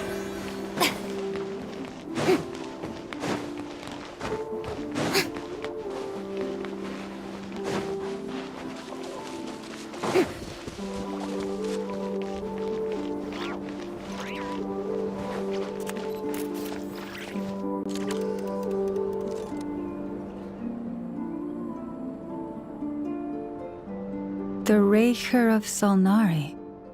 I've never heard that name before. Let's keep this news confidential for the time being. It would only cause even more panic amongst the people of Nodcry. But if this Rarier is as you describe, he will be a truly formidable opponent if we try to take him on by our strength alone. Yeah, things might be okay if everyone was willing to work together, but right now... Exactly!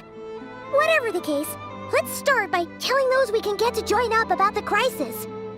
As it happens, we have our own reasons to protect Nodcry, but even if we didn't, we'd never leave people in the lurch. That ain't our style. Thank you. The Frost Moon Scions will stand with you to prevent this crisis as best we can. In addition, I believe that the relationships between the various factions in this land are not cast in stone. The winds of change are blowing, and we Scions have nowhere to run. Our faith, our sect, all of it is here.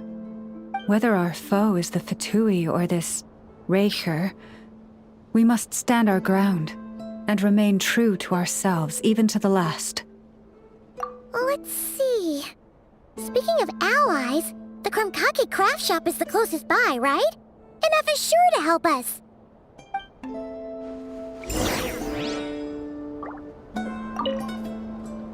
The wind blows stronger. May your path ahead be smooth.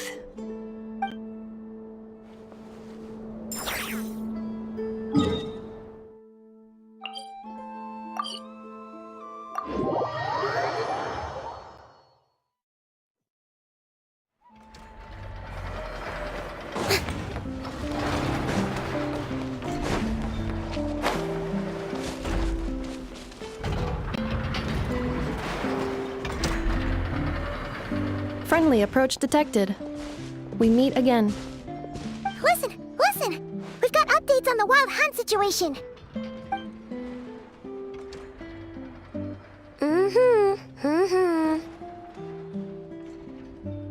Threat level exceeds expectations. Pewee, doesn't matter if he's the Rahira Solnari or Solari or whatever. One volley from my cannon, and he'll be blown to smithereens! You were there when we fired it, right? If that isn't the kind of firepower that helps you sleep at night, I don't know what is! True, but the cannon only works against shambling monsters, right? What if Rarir's super fast? Well, we'll just get an effort to go grab him and tie him down. You're not taking this seriously at all, are you? Anyways, firepower is not a concern. See those canisters over there? That's all concentrated Kuvaki, which we'll be shipping to Nasha Town. More than enough ammo in there to blast that Fatui research facility to bits in a single shot. You sure have been looking forward to this battle, huh? Of course! This is gonna be the shot that shocks the world. All of Nogcry, heck, all of Snezhnaya will know my name once we're through. Sure, travel safe. I know. There remains intel left unshared. Oh, right. Yeah. Since you're investigating the wild hunt, something pretty weird's happened in Nasha Town. Should probably watch out for that once you're back. Remember that Sosi guy? The Ratnik in charge of firing the cannon? He's been found dead in their organization's offices. Wait, what? Didn't we just see him, like, half a day ago? Yeah, it's still new news. So not many people are in the know. We were only informed because we'd worked together closely. And even then, only just now. I'll send Anafa over to Nasha Town with some flowers later. He seemed like a good guy. Didn't put on any airs despite being a superior officer either. The data concurs. This gentleman appears to have been one of the most accomplished amongst the Lightkeeper's sergeant majors. His character has also received commendation. Most would have lacked the motivation to fatally attack him. Oh, that makes it even worse. Hey, what do you mean, actually? Either way, I'm not clued in on the details. Only Ratniki have been allowed on site to investigate the scene. You'll have to find some way in if you want to check it out for yourselves. Got it. Let's go then. You coming along, Anefa? My tasks are incomplete. The last few batches of ammunition must be randomly inspected. You go ahead. All right. We'll see you later.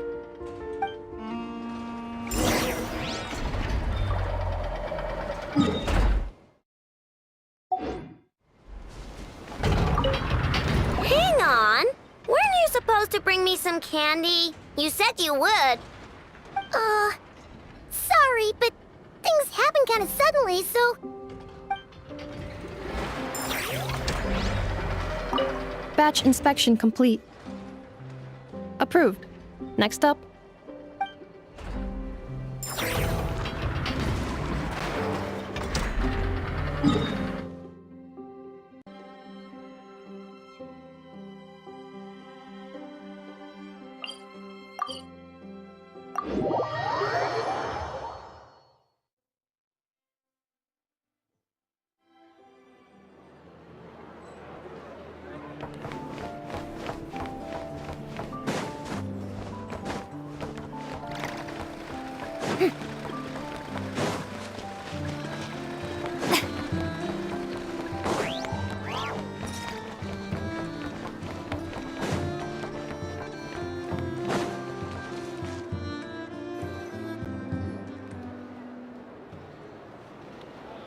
This must be it.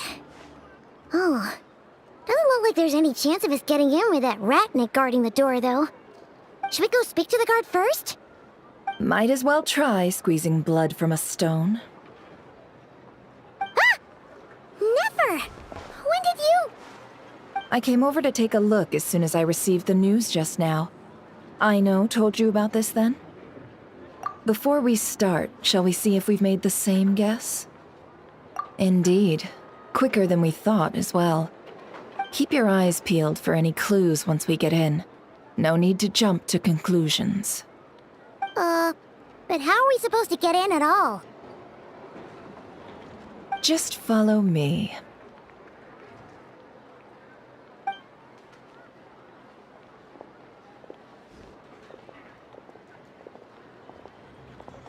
I'm sorry, but we're not open to guests right now. Sorry about that. They're here to investigate. All of them? The paperwork checks out. All right then. Enter.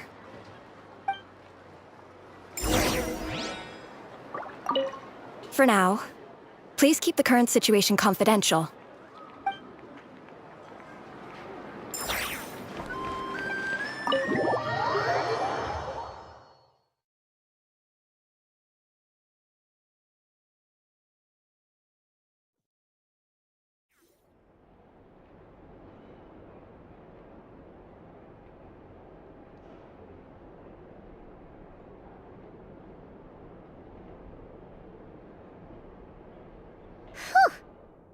Might have said this before, Nefer, but you sure do come prepared.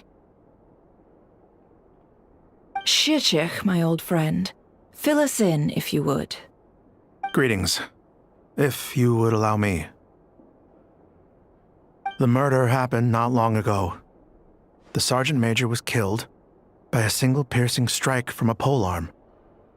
We have performed a preliminary sweep of the crime scene to facilitate investigation.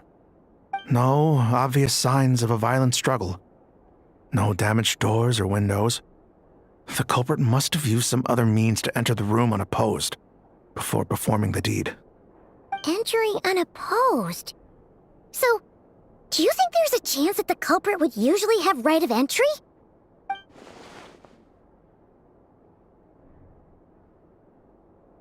At the moment, the most valuable lead we have is based on an eyewitness report from a nearby resident. Specifically, that Flint's was seen entering and leaving this place in the time period when the crime most likely occurred. Flint's? We have tried to contact him, but he has not replied. Very odd indeed.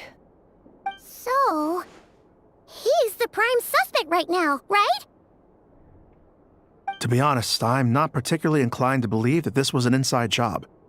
Flint's can come across a bit eccentric, but he does well in missions on the whole. He also had no disagreements with the Sergeant Major that we know of.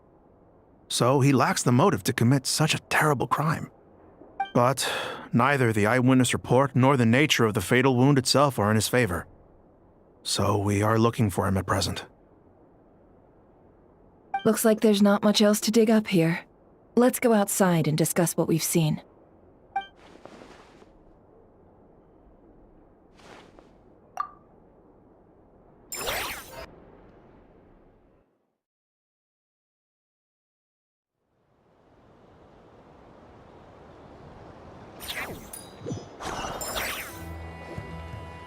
So, the evidence points to Flint's, and he just so happens to have disappeared without a trace. A sticky situation indeed. We know that this Flint's could have been Rerir in disguise, but we lack the evidence to prove this to anyone else. Furthermore, Flint's has left us with many questions, all of which will require a reasonable explanation. Yeah! He said he would report back to headquarters, but it seems he hasn't gone at all. What could he be doing?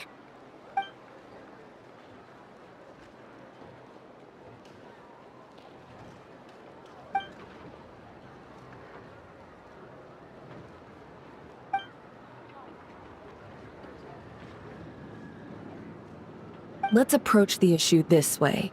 First, we must determine our culprit. Was it Flint's, or Rerir in disguise. Yeah. What reason would Flints have to murder Sosie anyway?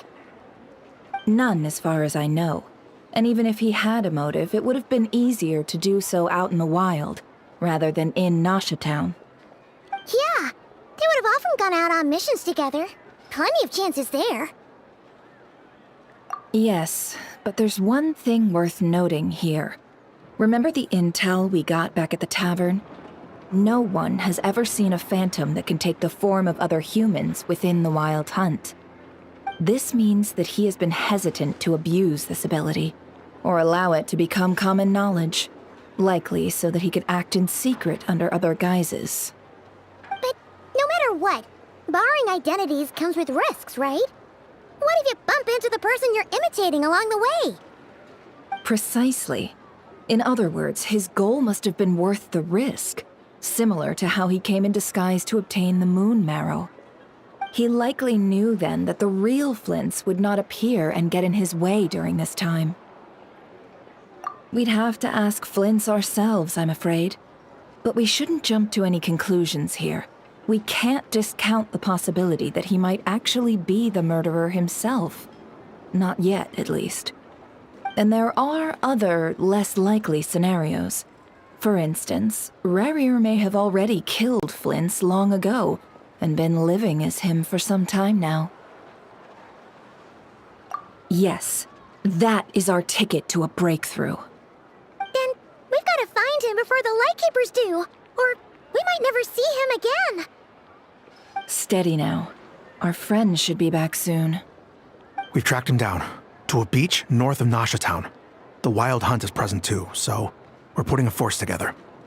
I'll have you know that this is top secret information I'm leaking here.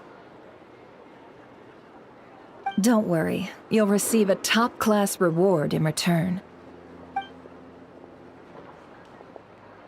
The beach is all yours. I'll stay and slow the Lightkeepers down. Things might go south if you bump into one another.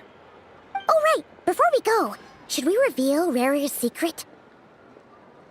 Since he's trying to keep it all hush-hush, why don't we just pull the curtains on his little trick? That'll teach him to sneak around pretending to be other people. Hey, why are you laughing? Oh, I was just imagining how satisfying that would feel. But I'm afraid this revelation would only stir up more chaos.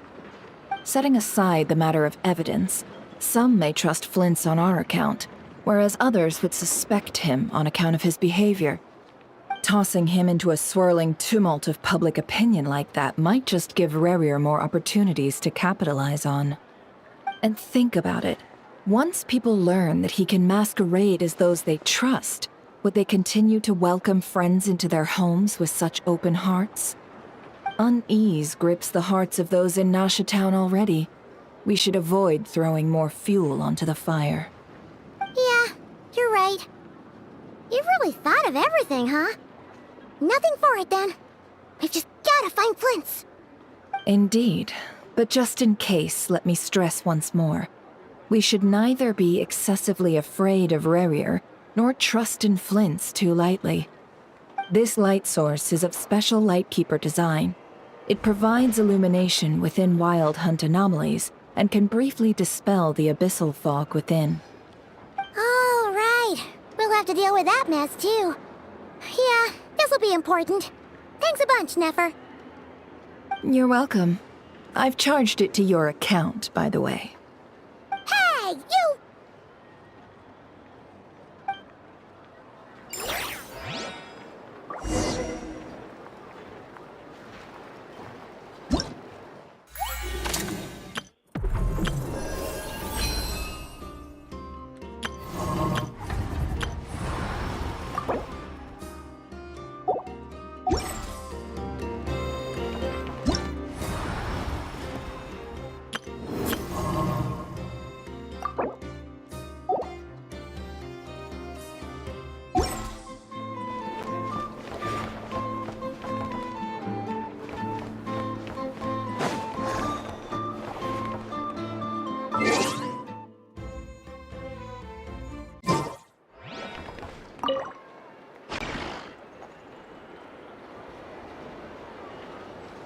Huh?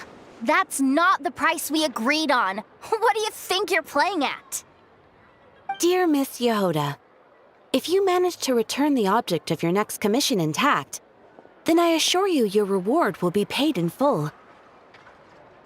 It wasn't my fault. How was I supposed to know a bunch of monsters were gonna jump me out of nowhere and knock me into that river? Might I also ask that you don't spread so much misinformation to our clients when you're escorting them in the future? I wasn't spreading misinformation. Most of what I said was based firmly on the truth. The master bandit who has stolen from every town and village in Nodcry. That was just me trying to sound cool. No one told me the client was from the Fontaine Guards. She wouldn't stop questioning me the whole way. That woman takes herself too seriously. No sense of humor at all. I can't believe she asked the guild to revoke my membership. The fixer who protects all of Nasha Town. I was talking about Boss Neff. I was telling the client about her. Regardless, Miss Yehoda, if you wish to take on any more commissions in the future, it would be best. I know. Be careful what you do and say. Boss Neff's always yammering on at me. But my mouth gets all itchy when I don't use it too long. Perhaps you could take a few pointers from our experienced adventurer here. The Traveler? I guess she's not the worst person to learn from.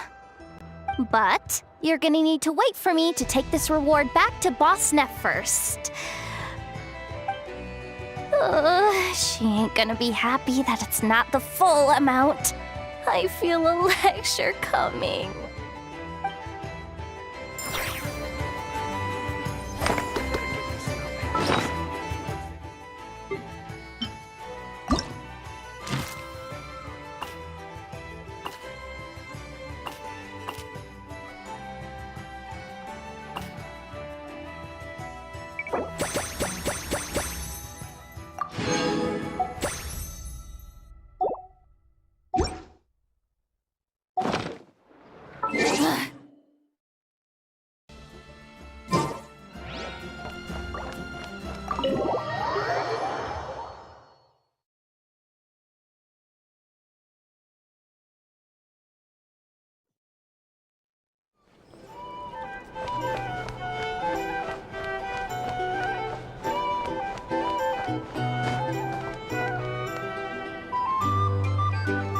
A base of dandelion wine, aged for 25 years, 1/7 part bittersweet liqueur, filled halfway with fizzy zaytun peach pop. All three of those ingredients are fairly sugary. It'll have a lovely sweet aftertaste, even a little too cloying.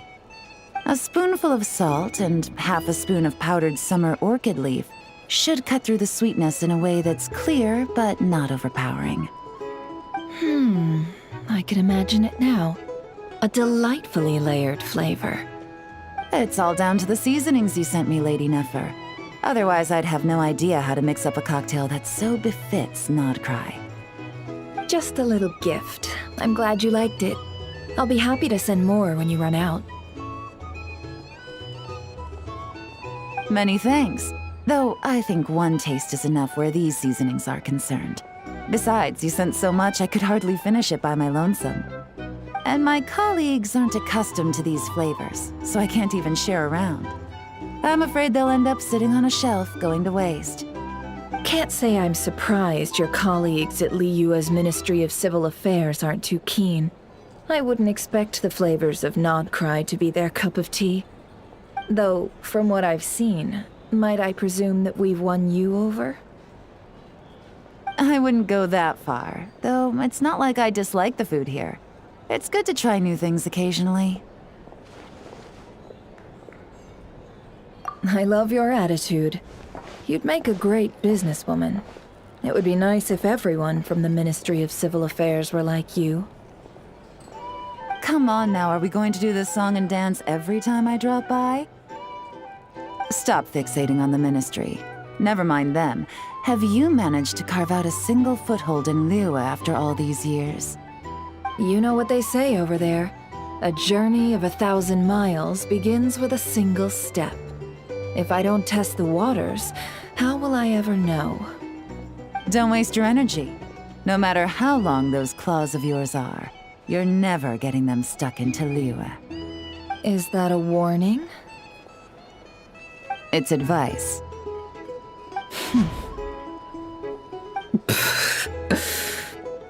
Long claws, you say? I wouldn't think myself so formidable. There's barely a handful of people I have any influence over at all. I can only really think of one young girl who listens to what I say. But she's not the brightest. And I spend more time looking after her than getting any help. Oh, really? Then I guess that painter who fishes in Dihua Marsh, and that apprentice who makes tofu in Qingsa Village, and that guy who wants to work at Wanmin Restaurant. All these people who mysteriously appeared in Liyue. I guess you have no idea who they are? Many people pass through Liyue Harbor every day. Far too many to count. How could I possibly know every last one of these enigmatic nobodies? Though I must say, your memory is quite impressive. Your colleagues must sleep easily, knowing they have you to lean on. Why, thank you. Though with you around, nothing is ever easy. I can only say that there's never a boring day. Is that so? Surely your workload has lightened now that you're far from the Ministry? If you've got time for another drink, I'd be more than happy to mix you one. Here's to a relaxing day for us both.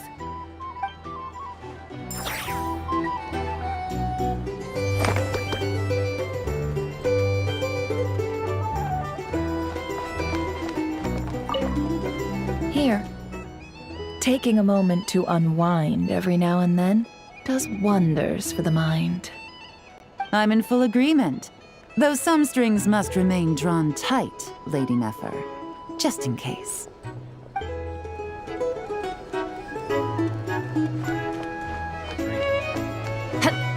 Here's the thing. You can't live life without a little.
Whoa! The fog's really rolling in.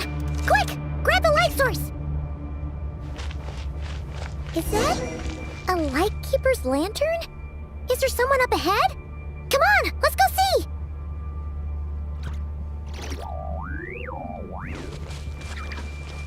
Will at last part ways.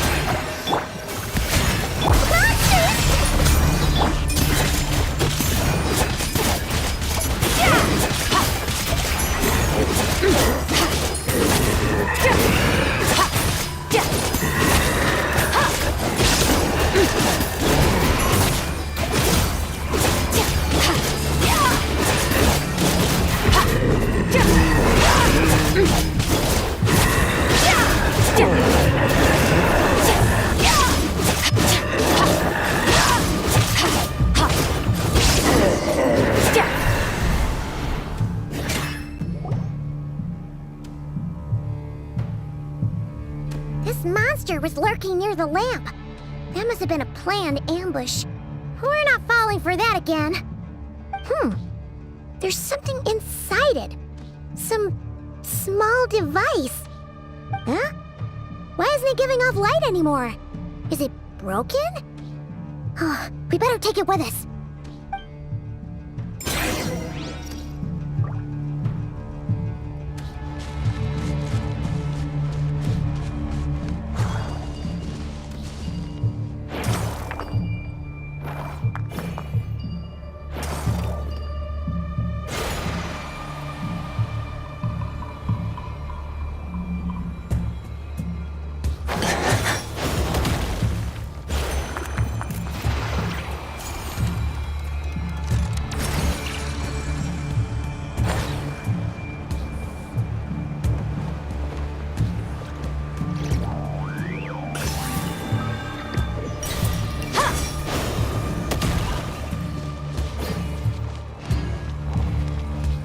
Took place here.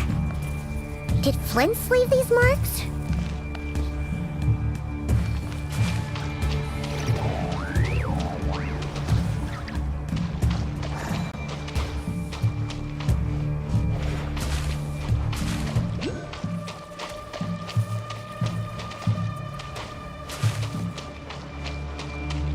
Is someone there?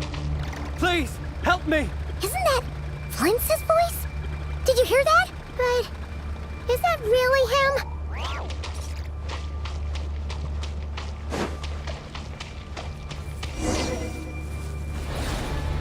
Ah!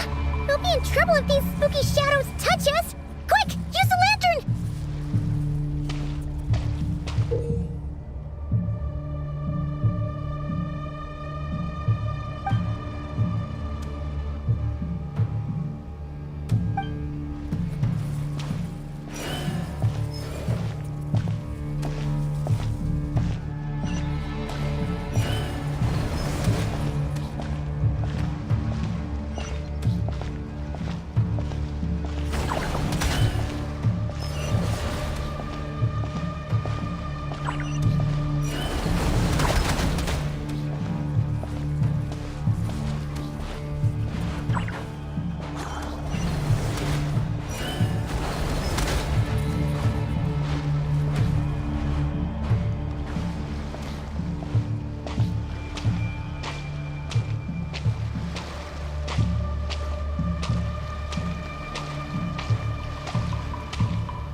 Merciless.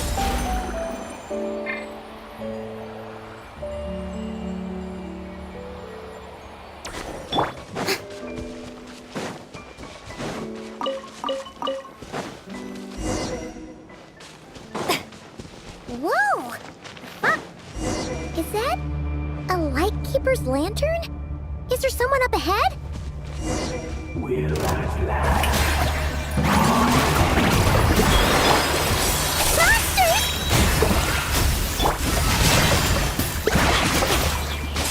give you a verse.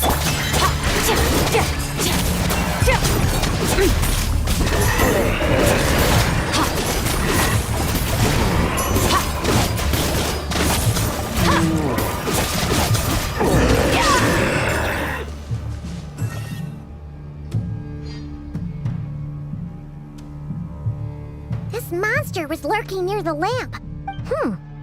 There's... Huh?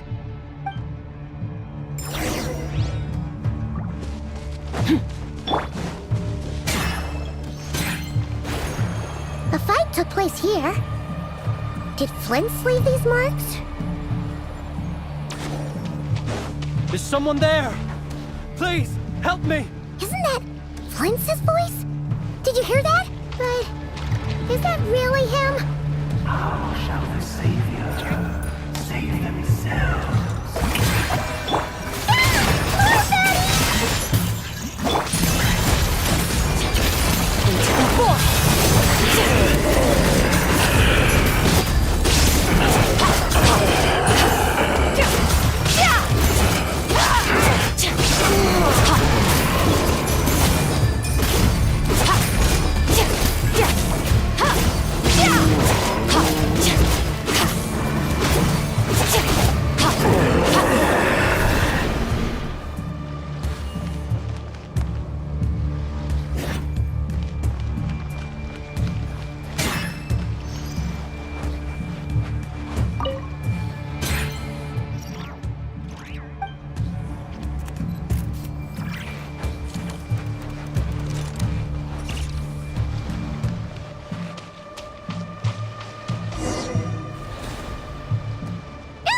We'll be in trouble if these spooky shadows touch us! Quick, use the lantern!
In trouble if these spooky shadows touch us!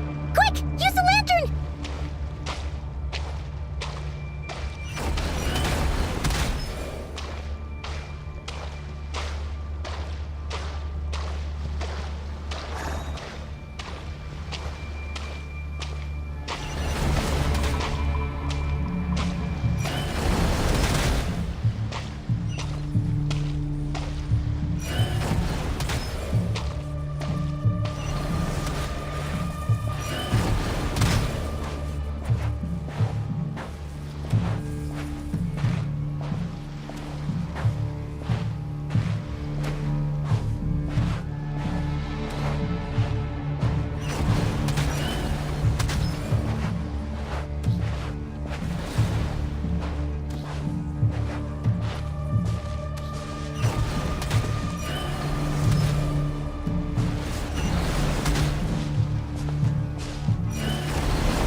Hand it over.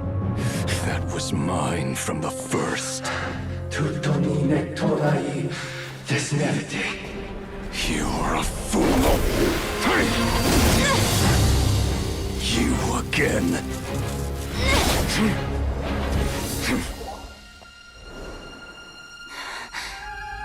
What the? It's stronger than before. Lantern, now!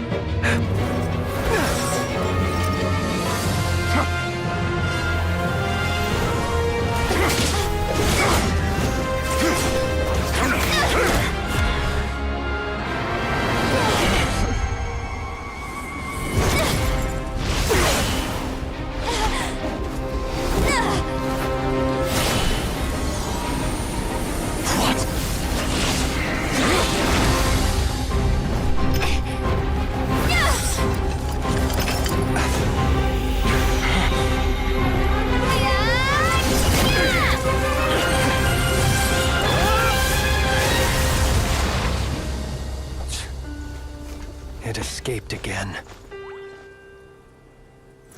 This situation speaks for itself, I presume. So, you were tangling with Rarer out here all by yourself. So, that vile phantom hiding inside the Wild Hunt has a name of his own. Yeah, you don't look so good.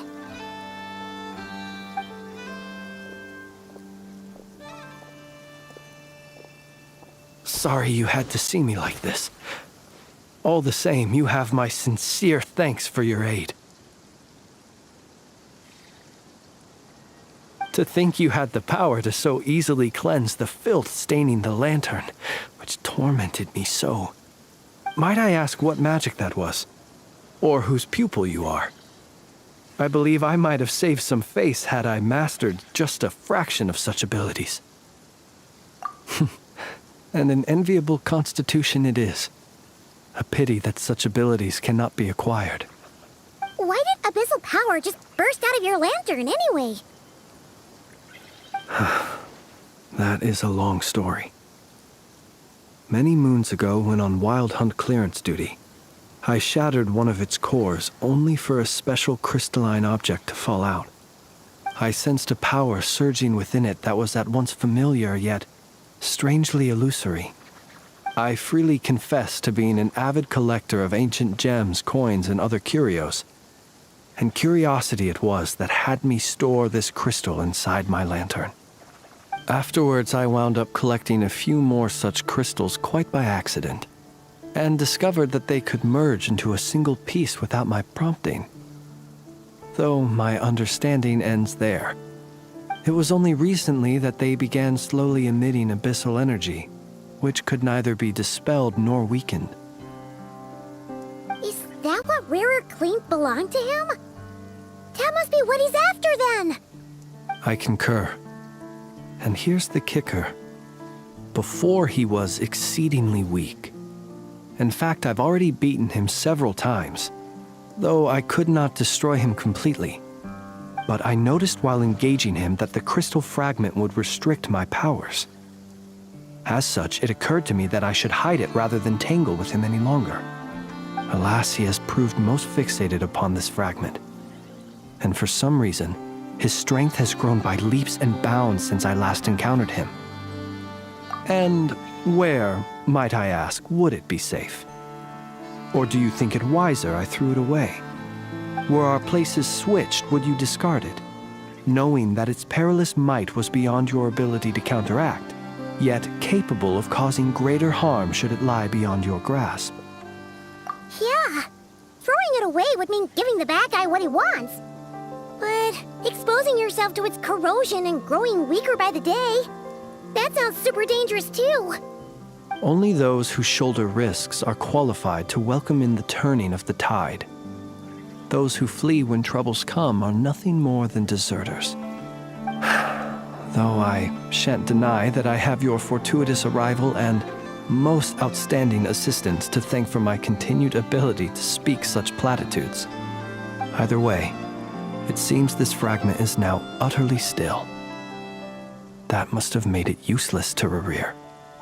I doubt he would have retreated so readily otherwise. I imagine this wasn't the only reason you came looking for me, though? Well, no, but...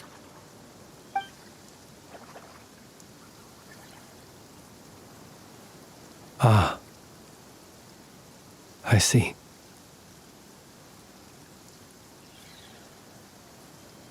To use the Lightkeepers to find me, I suspect. I did not inform anyone of my true whereabouts, so he should have had more difficulty tracking me down. They alone have the ability to quickly pinpoint my position. Our Sergeant Major has a Kuvaki-powered device that can be used to detect others who bear a lantern. They usually don't pay my whereabouts much mind unless they absolutely must find me. You mean this thing? Yes. Where did you pick this up? We found it inside a lantern when we first charged into the Wild Hunt anomaly. It must belong to a Ratnik dispatched to investigate the area, who, it seems, dropped everything and fled the moment they saw the Wild Hunt massing to strike. Well, at least they're not dead. Guess it's not surprising how they found you so fast, then. But if Rerir could have shapeshifted into Sosi, why didn't he just use that Kavaki device to find you himself? Were he to use it, that device would likely fail to act as it should, owing to abyssal interference. Ah, guess that explains it. So not only is this Rerir ruthless, but a purveyor of dirty tricks, too. You might not be familiar with Sergeant Major Sosi, but he put his heart and soul into every mission. Our deployments are subject to orders from headquarters, and his orders were to be stationed long-term in Nasha Town. As such, he was very seldom able to go back and visit his family. He worked so hard, seeking to produce excellent results that might convince them to transfer him out. Oh. But every year they would say, "Wait a little longer. Wait a little longer." He often wondered if it was because he was lacking somehow. In truth, everyone had nothing but the highest praise for him. But good work does not always lead to good outcomes.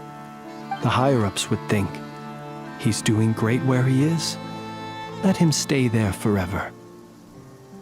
A most convenient choice for them, at least. Whereas his subordinates would think, wouldn't it be a shame if we were to lose such a talented, easygoing boss? So he waited. And he waited. Until the world closed its eyes in the depths of the night, and a lantern was slowly lit for him alone, that no one could see. One that has played out many times throughout history. Another reason to take this Rerir's head. Oh. Well, at least we now know that he's looking for these fragments inside Wild Hunt anomalies. And yet, what did the Sergeant Major have to do with any of this? Why did he have to die? Could Rerir be angry that the cannon Sosi set up to fire destroyed the fragments he wanted to collect? Could you take me to the scene of the crime? We shall just have to exercise some discretion then. Come on. Let us be on our way.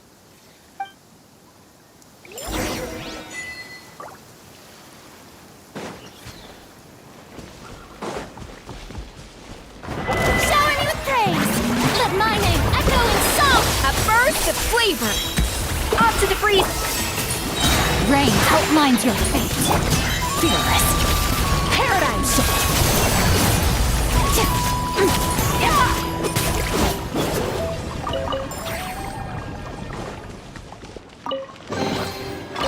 Treasure buried in time. Merciless.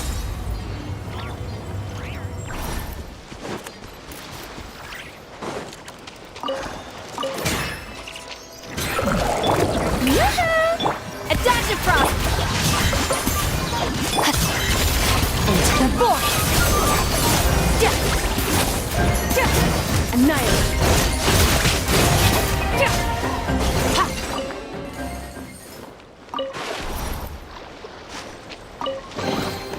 Treasure buried in time.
I understand the situation more or less. Much has happened, I see. Either way, I suppose we were lucky not to receive a warm welcome on the way over here. It seems my fellow Lightkeepers do not wish to make this case public just yet. Yeah. Guess Nasha Town's already been enough of a mess lately. Let's stop here. Any further and the Ratniki might detect us. Since you two can enter, I'll have to request that you kindly pick me up once you're inside. Oh? And how are we supposed to do that? You'll know when the time comes. See you later.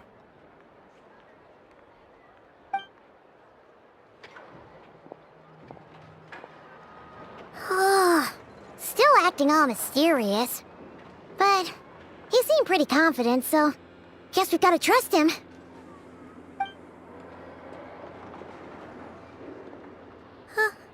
Hello? Ah, you're the special assistants for this investigation, right?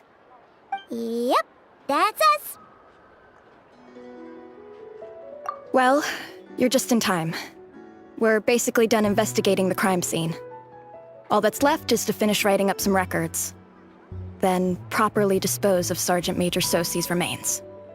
If there's anything else you'd like to look into, this is your last chance to do so. Sadly, no. The motive behind the killing remains a mystery. And while we somehow managed to get news of Flint's, an unexpected accident caused us to miss him.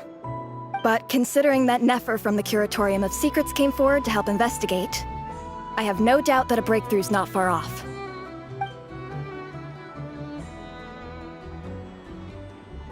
We'll do our part too. All right, we're going in. See you later.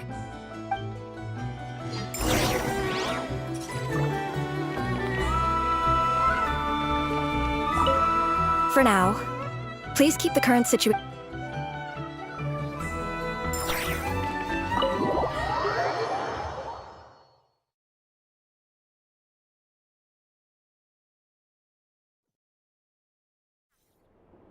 Phew, we're in. Thanks to Nefer's reputation, once again. But we still know nothing about how Flint's is gonna enter, or how we'll pick him up. Never mind how we'll leave later on.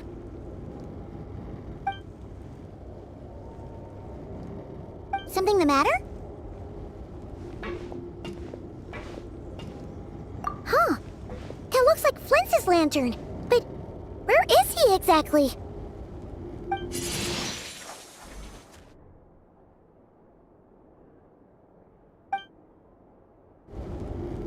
Well, we've got the lantern. What now?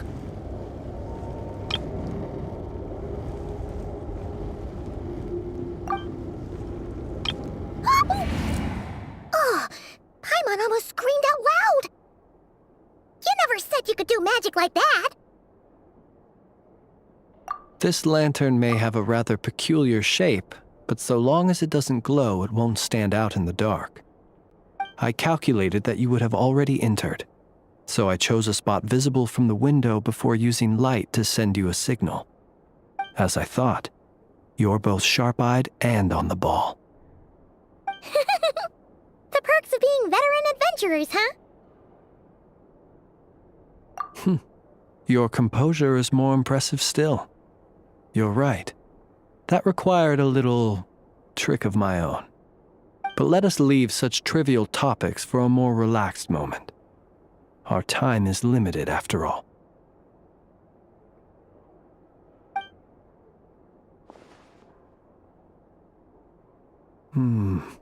Just as I thought. Come, try sensing it yourself.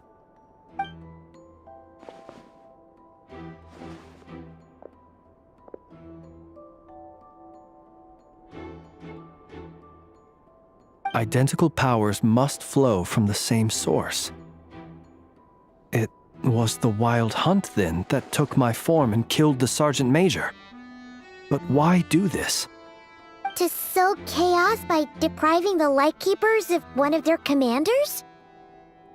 If the Wild Hunt's true form is powerful enough to stand against the world as you claim, I fear not even the full force of Lightkeepers could stand against him, let alone the handful of us stationed in Nashatown.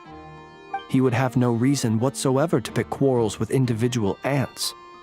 Let's look again more closely. We must leave no stone unturned. Well, that makes things simpler. In that case, allow me to disturb the fallen. May the ghost flame guide your spirit. May you rest in peace.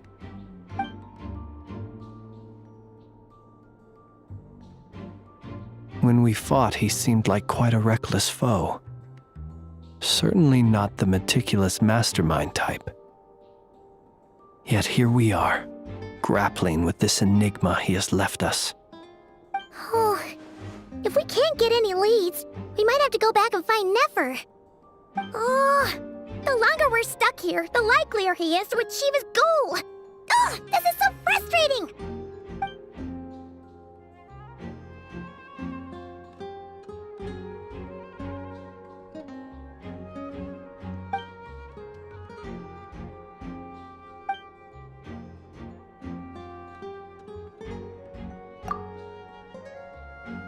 You mean this?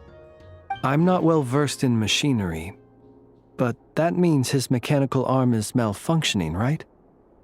It might have been broken in combat. No, that's not right. Paimon remembers this signal. We saw it before while repairing the cannon. It doesn't mean that the components are damaged. It just means that they're due for regular maintenance, so the device has stopped operating. But the real problem is that... Yeah, he even helped us find the maintenance port. It could still be a coincidence, but considering it hasn't been long at all since we were repairing that cannon... The Soci you met could have been Rerir in disguise. In other words, he played the Sergeant Major before disguising himself as me. That's right! If only there were some way to prove it. You mean Hintsa? We had a short chat with him once at the tavern, but it's so late. Guess it'll have to wait till tomorrow. I know where he lives. The situation is critical, so let us now take up the role of uninvited guests ourselves. Ah, yes. And one more thing. Remember to pick me up by the window.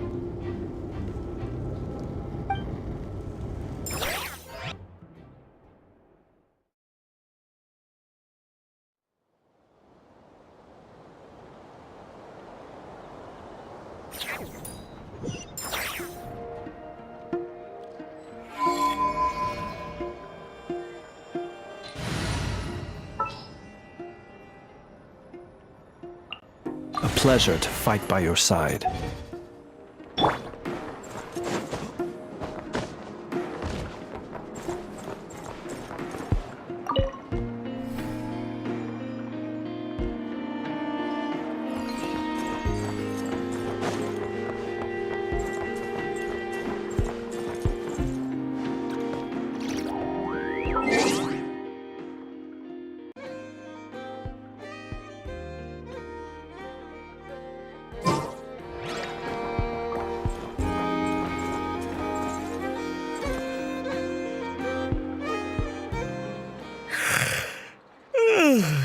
Oh, it's you two. And Flint's. Given the hour, I guess it must be an emergency. It is indeed. Our sincerest apologies for interrupting your rest. We are investigating a certain matter in connection with Sergeant Major Sosi. We'd like to know if he has sent you a request for maintenance to be performed on his mechanical arm. Sosi. Oh, so the rumors I heard, are they true? You know what? Forget it. I'm sure it's complicated. No further questions from me. Just a moment. I need to check my records. Thank you for your understanding.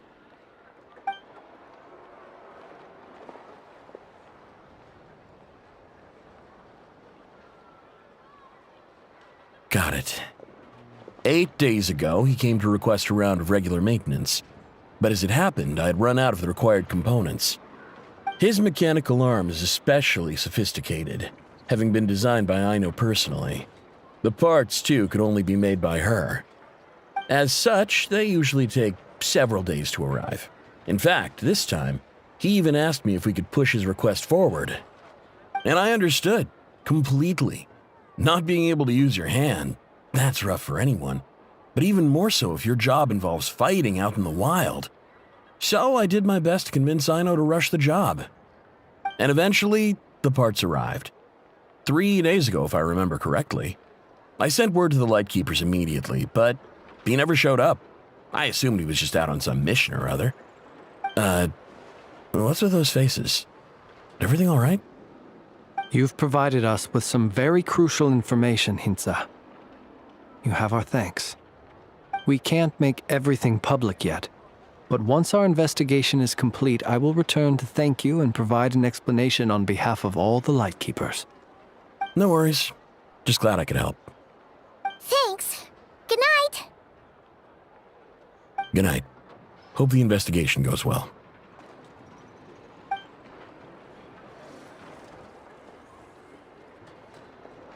It seems that it is as we guessed. The Sergeant Major Sosi you encountered while repairing the cannon was actually Rerir in disguise. 8 days ago, he had yet to act. But at some point after that, he attacked and imprisoned the Sergeant Major. With the immense gap in strength between them, the job was finished in a single blow. And thus Rerir had no opportunity to discover the malfunctioning mechanical arm. Perhaps his mastery of shapeshifting extends only to outward form, and not therefore to complex internal mechanisms. Hence his oversight of the uniquely mechanical traits of the Sergeant Major's arm, and in turn, this flaw in his disguise. You're saying he thought no one would realize his mechanical arm was actually made of some kind of black muck on the inside, so long as it worked, right? Still seems like there's a lot of guesswork involved here, but it mostly makes sense. This also has me stumped for the moment. The cannon has always been used to destroy the wild hunt, and it works as intended. But how would that help Rerir exactly? Assuming he plans to collect the fragments within wild hunt anomalies, firing the cannon works against him, since it would blast those fragments to smithereens. So we solved one mystery, only to dig up another. Whew. This is getting Paimon kind of down. And sleepy, too. Yes, I'd say it is high time we took a break. Seems like there's a lot left to investigate. We'll have to fight Rerir eventually. And we'll do a poor job if we're not well rested. Yeah, we should totally get some sleep first. A reasonable suggestion. I have no doubt that my quarters have been turned inside out by now, at any rate. My colleagues have never failed to live up to my expectations of their discourtesy. Well, guess we'll just have to pick you up as usual. That would be good, yes. Feel free to put the room costs on my tab.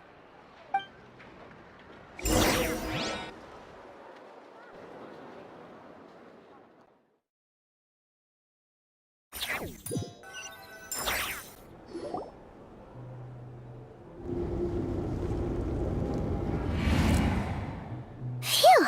Back inside. Whew, we can finally take a breather. Okay, Paimon. In and out. I suppose we could all take a moment to unwind. As I recall, our first meeting took place not far from here. Ah, the nostalgia. Had you already sensed the unique power within my lantern at that time? I see. Words truly do fail to capture your superlative insight.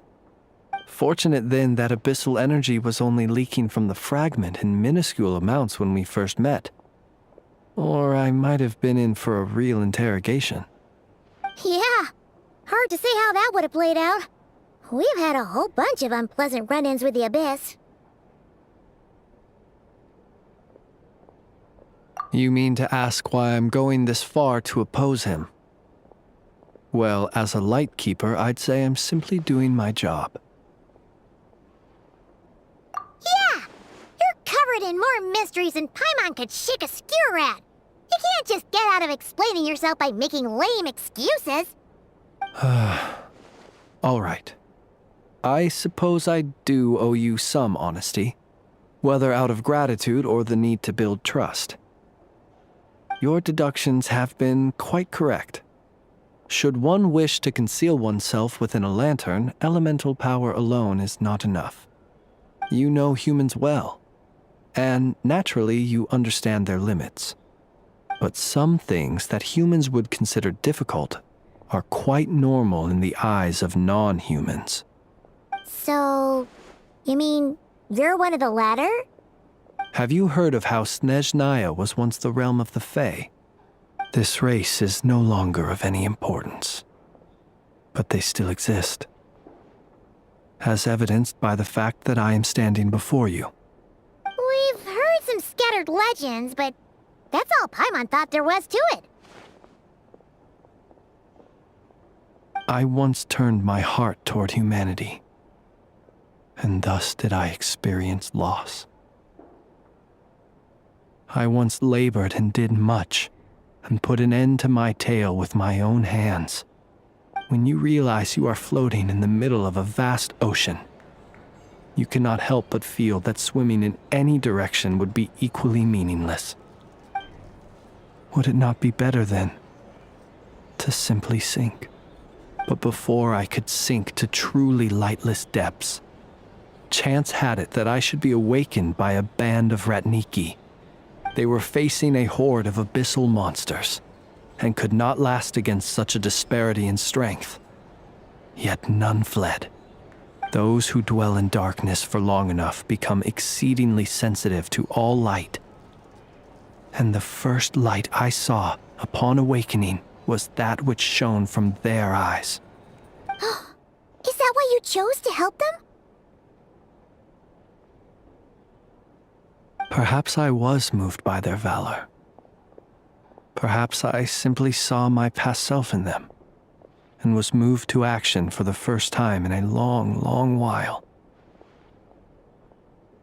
But I was freshly awoken, and my powers were limited. I could not prevent casualties altogether.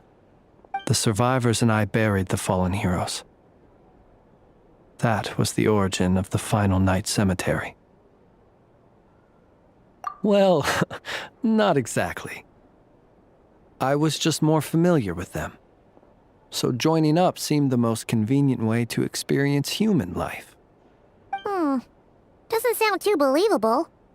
Well, I believe it. Besides, I'm well past the age when one might believe in things that must be done. Nonetheless, there are still some things I will not allow to happen. The chaos that Rerir has been stirring up is one of them. Tomorrow I shall go and check our records to see if I can find any connection between the Wild Hunt, Rerir, and the Canon. Will you need us to get you where you need to be? Oh, I'll be fine. I keep a backup copy at my residence in case of emergencies. Can still back there right now? Wouldn't there be Ratniki watching it? Thanks for the reminder. I believe they'll have checked my place, but they won't have stayed. All things are ranked according to their priority, and we lack the manpower for such an open-ended stakeout. And even if someone is waiting, I have ways around that. I am the master of my own house, after all. All right then, we'll trust you. We sure ended up chatting for a while, huh? I'm super tired now. But, you know, feels like we can breathe easier, now that we know you better. I didn't take you for the cautious sort. Anyway, I hope you'll help me keep this a secret. I'd prefer others not to know about my past unless strictly necessary. Nor do I want to attract more trouble on account of being a fae. Paimon's lips are sealed too. All right. Thanks again for your help. Good night, you two. Finally, we can rest. Let's go get some sleep. There's tons to do tomorrow.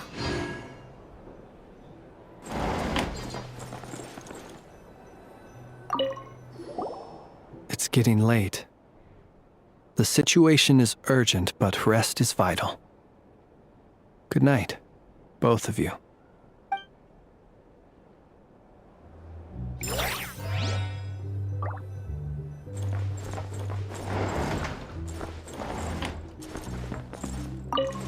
If you're here to sign up with the Fatui, make sure your paperwork is all in order. It's so noisy. Back in my day, we'd...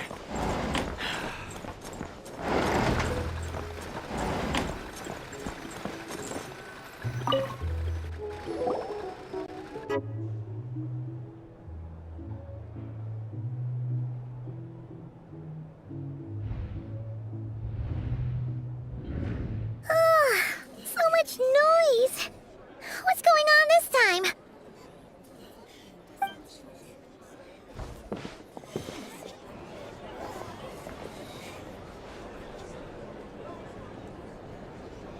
Hey! Where's Flint's? Is he here, or isn't he? We would be most obliged if you would pipe down a little, dear guest. Our other guests are resting.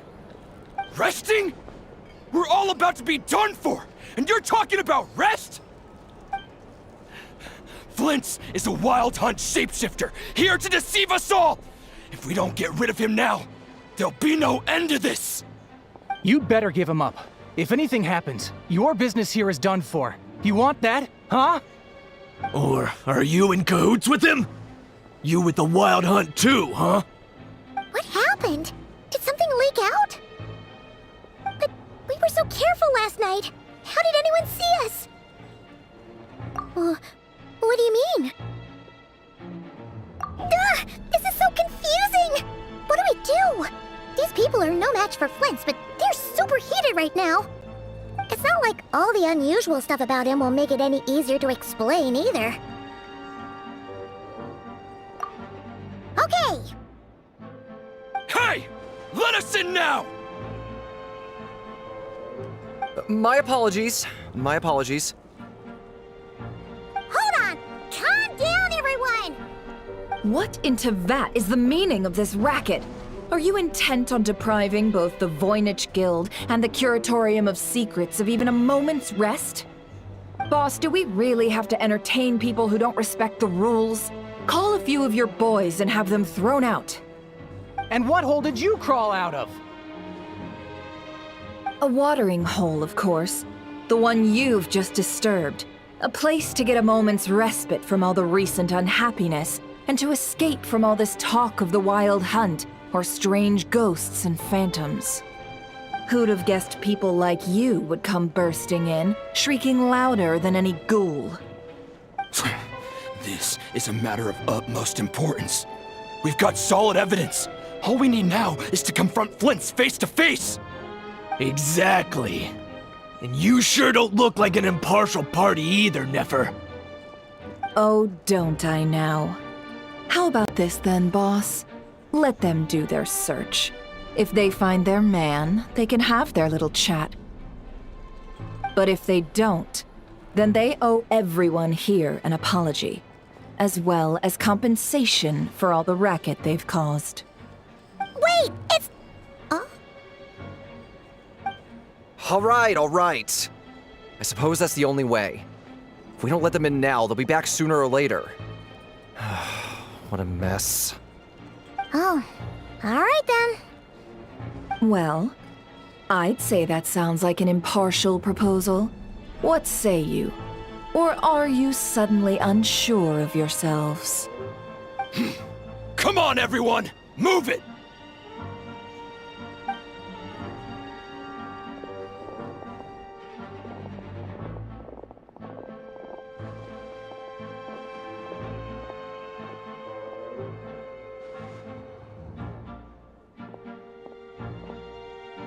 No sign of Flint.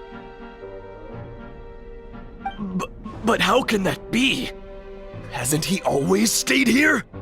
Done searching, are we? Guess it's time to uphold your end of the bargain, huh?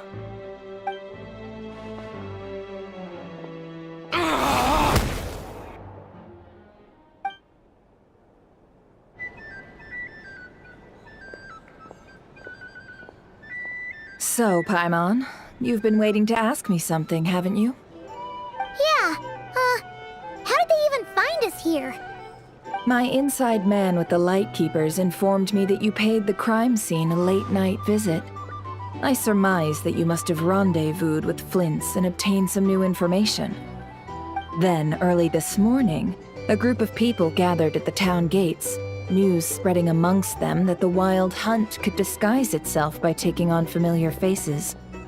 Everyone started throwing out the names of possible suspects. No one, seemingly, was exempt. And amidst it all, Flint's name started gaining more and more traction. I'm sure his solitary lifestyle may have played a part, but I wouldn't discount Rerir throwing fuel on the fire in secret. So, did Flint make his escape after hearing about this? And that's where I, Yehoda, the quick-witted, fleet-footed backbone of the Curatorium, got my chance to shine. While everyone was super focused on the argument in the main hall, I, alone, noticed an opening. I got her to climb up to a window to help Flint's out, only for her to return with nothing but a lantern. Aw, come on, Boss. I was just getting started. We initially intended to bring Flint's back to the Curatorium and wait those people out, but I never expected this to be all that was left. I imagine, though, that he wouldn't have left something that was so seemingly important to him behind. Might he intend to come back and get it later?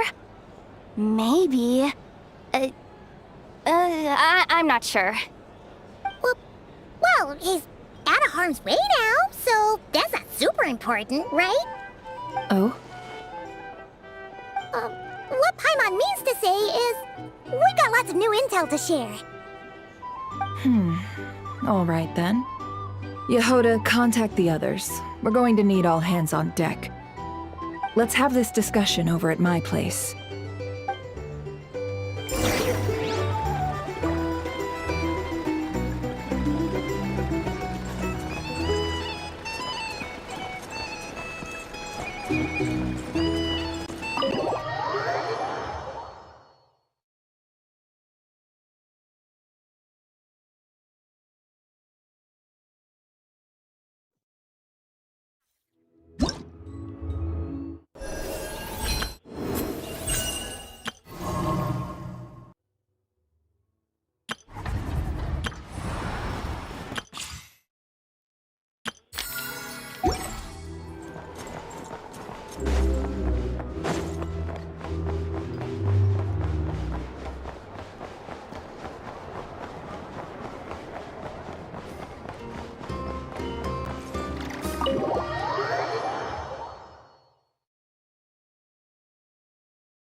I see. So Flint's has a fragment taken from within a wild hunt anomaly. Is he gonna be okay now that he's on his own again? Earlier, he said that the fragment had gone still, so it's probably of no use to Rare now. In that case, Rare shouldn't have any reason to keep pursuing him, right? So was all that ruckus back at the flagship just an act of spite? Or what? If I were him, I would have simply turned my attention to collecting other fragments. A reasonable course of action. Remember what we heard back at the tavern? The actual number of wild hunt anomalies destroyed has been greater than Lightkeeper records would indicate. Some of these must have been Rare's doing. He must have been seeking more fragments. This much is pretty easy to understand, but why would he pretend to be Soci and put so much effort into getting the cannon up and running again? Maybe 'cause that'd be more efficient than having to clear anomalies himself? Yeah, I'm confident that the ammo we're packing has the oomph to do that. But I am a mechanic after all. For me, test data and their conclusions speak loudest. Ooh, why don't we find a few of those fragments ourselves and use Kuvaki to carry out a little experiment? Our lab could certainly accommodate such a test. In other words, we gotta destroy a couple of anomalies and collect fragments from them, right? Lightkeeper operations have just about ceased following the Sergeant Major's passing. Meanwhile, the Wild Hunt continues to grow in scale by the day. I fear only we can keep the situation under control now. Then we best act fast. Paimon's got a bad feeling about this. A feeling we all share, I'm afraid.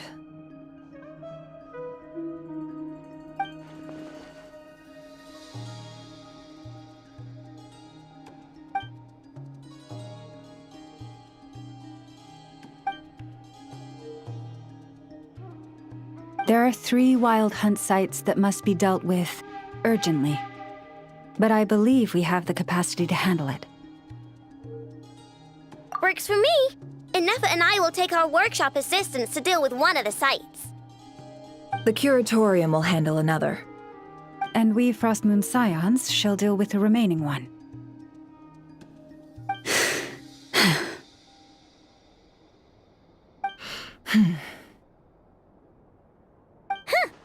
Paimon didn't think she'd ever get to see everyone here carrying out a plan together like this. Never mind you. This is a first for me, too. Let's head out, then. We'll meet back up at my lab with the fragments. Understood. Time is of the essence now. Our foe could make his next move at any moment, so we must stay in contact with one another. Gotcha! Stay safe, everyone.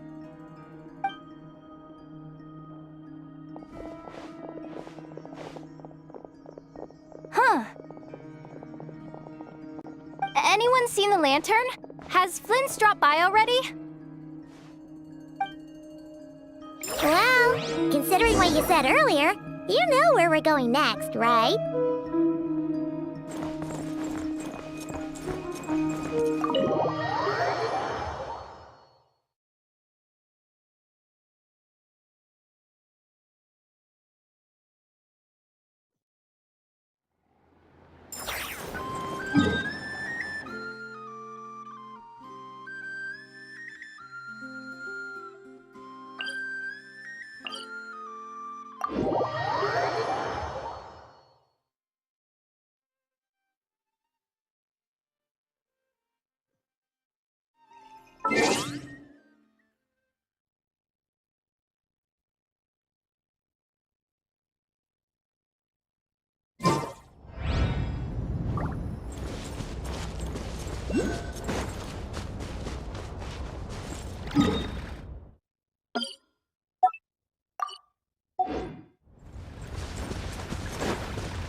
your eyes. Shower me with praise!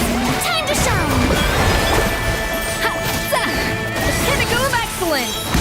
Off to the freezer! Merciless! Paradise! Observe. Be silent.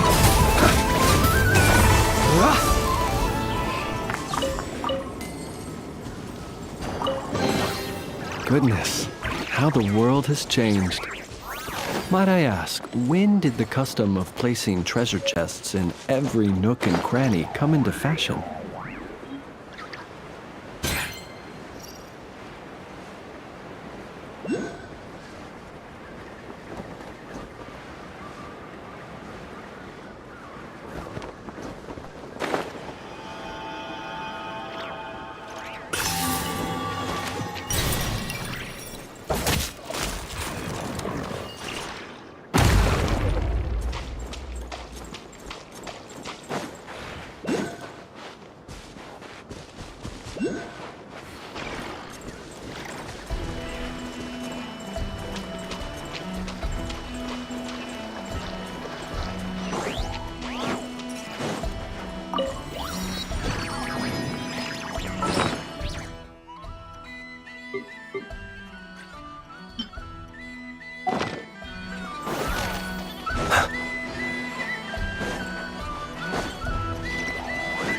Observe.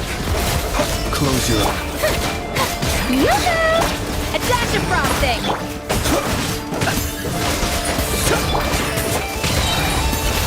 Another star goes out!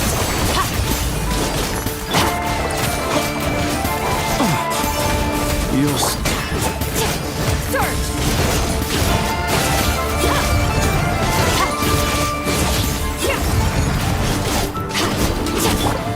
Shower me with praise!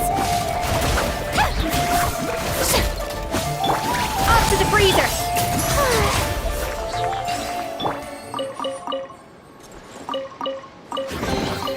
Perhaps these treasures...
No one's guarding this place, just like he said.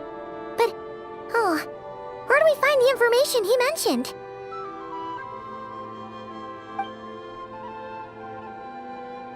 This way. Let's move. We're running out of time.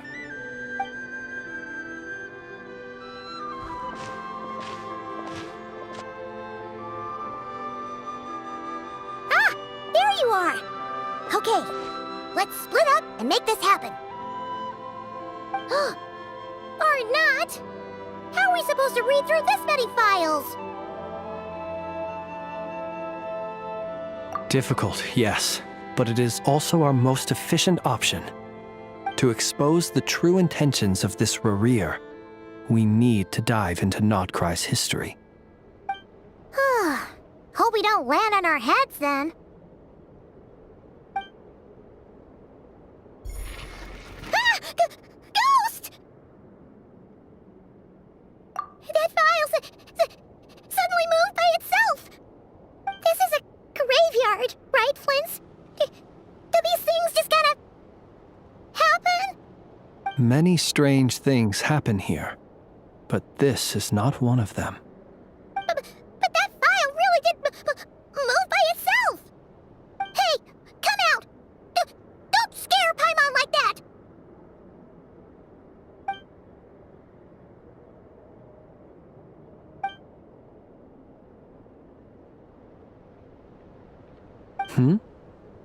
Wild Hunt Phenomenologue? Hey!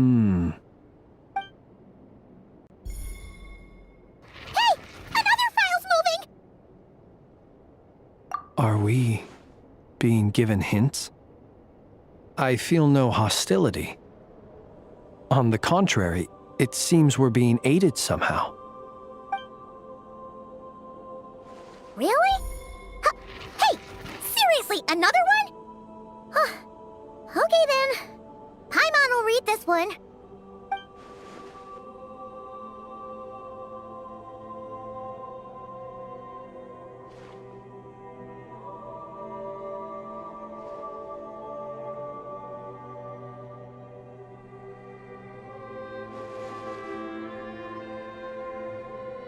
Phew! Finally finished. Oh, Paimon sure could use a long break from long words now. Hope she can remember it all. The material I've read through has all been about past Wild Hunt incidents of enormous scale. What about you? Paimon as well. Guess that makes 3 of us. Whatever this is, it seems to want us to notice something. Let's bring our files together and give them another look through. Alright. Paimon will go fetch hers. All these incidents look pretty different. Wait. I've noticed something. Before the occurrence of these huge Wild Hunt events, a smaller scale one would erupt in the exact same location. And look.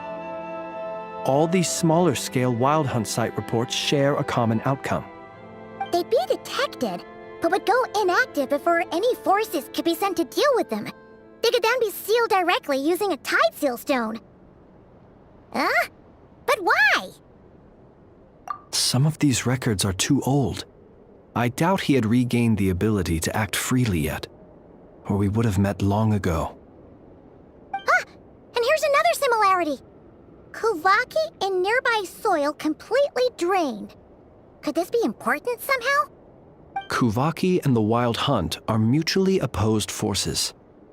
We Lightkeepers previously believed that these small Wild Hunt sites would temporarily go inactive due to being neutralized by the Kuvaki present in the soil. But now that we've synthesized all this data, there is a key issue this hypothesis cannot explain. Indeed. Despite the name, I would not call a tide seal stone's sealing powers watertight exactly.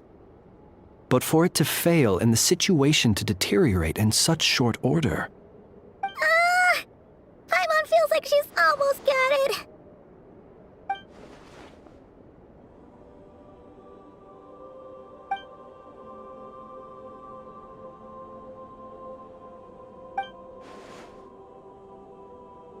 Yes, that might be it. It could be that when Kuvaki and abyssal energies meet, the stronger side will suppress the weaker one. And while Kuvaki can indeed destroy small-scale wild hunt anomalies, should Rerir be strong enough, the Kuvaki might be his for the taking instead. Paimon kinda gets where we're going with this. What are you referring to? Oh, we had a real close encounter with the Abyss in Netland. It's a force that tries to taint everything. It's hard to explain in detail, but basically, your reasoning makes sense. Was there a gap between him pretending to be Sergeant Major Sosi and the cannon being fired? There was. Aino needed to make some adjustments after we finished those repairs. Rerir, disguised as Sosi, left at that point, leaving him more than enough time to shapeshift into you, return to the Lightkeeper's office and set up the crime scene, before heading over to the cannon's target area and absorbing the Kuvaki. It all makes sense. And all that just for the fragment I had with me. It begs the question, what makes it so special that he needs it so badly?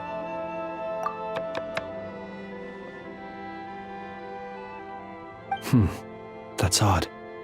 We shouldn't have any guests. I'll go take a look.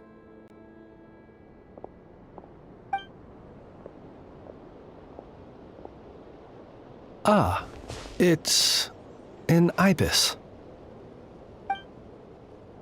It's carrying a letter! Ooh, Lauma must have sent it. She can speak to little animals. Let's see here. Situation urgent. The cannon began operating shortly after we left Nasha Town and is preparing to fire. It is locked on to Star Sand Shoal. Please return to Nasha Town and assist with all haste. Lauma. That's gotta be Rerir's doing. But why is he using the cannon again? Didn't he already fire it once before? No time for speculation. He's already made his preparations. If you recall, his body was incomplete when we last met. If this bombardment continues to increase his strength, he might regain his complete form. What should we do? There's no way we're getting back to Nasha Town in time. Let's go to the cannon's target site. That's where we should find Rerir, and that's where we'll stop him. One moment. Just let me get this news to Lauma. Nasha Town is in their hands now.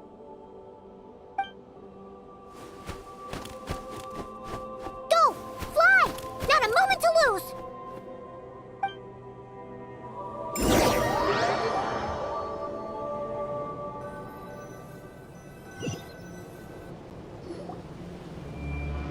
You're here, as expected. Humans, you never change. Always trying to use powers you neither comprehend nor control. But it is also thanks to you that I found a way to return. You've messed with the cannon again, huh? Sorry, but this round's not gonna go your way. Such faith in your companions.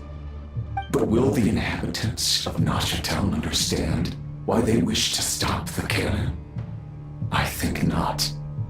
When all they see is the wild hunt surging up everywhere they look, the cannon must seem like their only lifeline. This is the truth I have revealed to them. They did this all of their own volition. The zealous worship of power leads only to annihilation of equally zealous proportions. True power does not heed the commands of the weak. You were waiting for us to leave Nasha Town then. Of course. I imagine the one you call Aino would have managed to stop the cannon otherwise. Shame, then, that you proved one step too slow. In their folly, the townspeople will bar the path of all who seek to stop the cannon. And your kind-hearted, weak companions have not the stomach to deal with them. cannot be stopped now. Well, sir, you look most pleased with yourself. In that case, before you put us out of our misery, I would like to ask you a question, if I may. See this fragment? It once haunted your dreams, but now it seems useless to you. What is it exactly?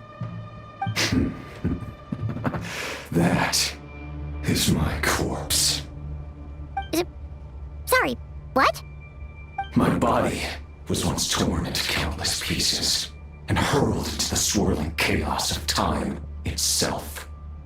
But even so, my life and will were not extinguished.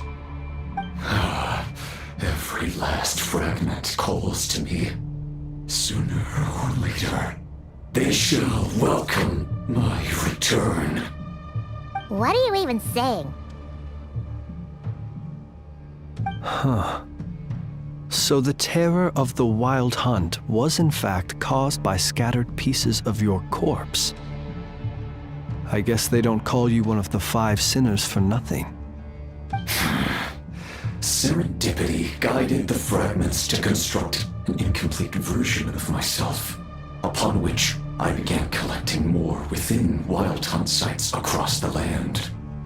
But each time, the fragments I obtained were hardly worth mentioning, while that which you hold in your hand was my heart. So that's why it responded so strongly to you. Only by retrieving this most critical piece could I gain mastery over the turbulent Kuvaki energies and be fully reborn. Hence, you fired that first shot, hoping to regain enough power to seize the fragment from me. Are you completely crazy? Weren't you afraid of dying? Dying? Such power has no hope of killing me. It may destroy my form over and over, yet always I rebuild it. It may smash my flesh and crush my bones thousands of times and more, but that is of no consequence to me.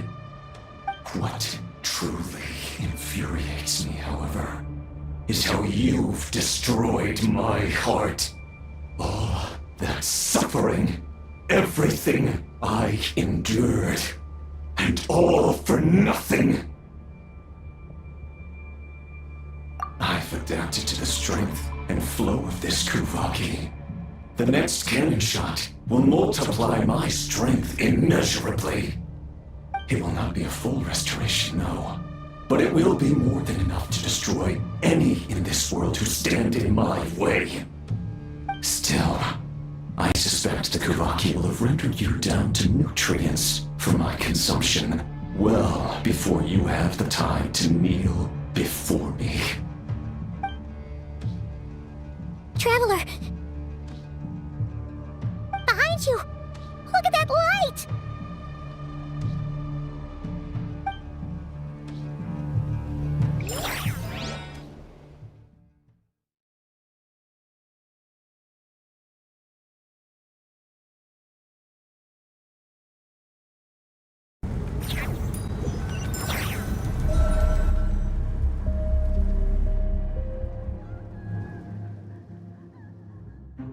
Dang it!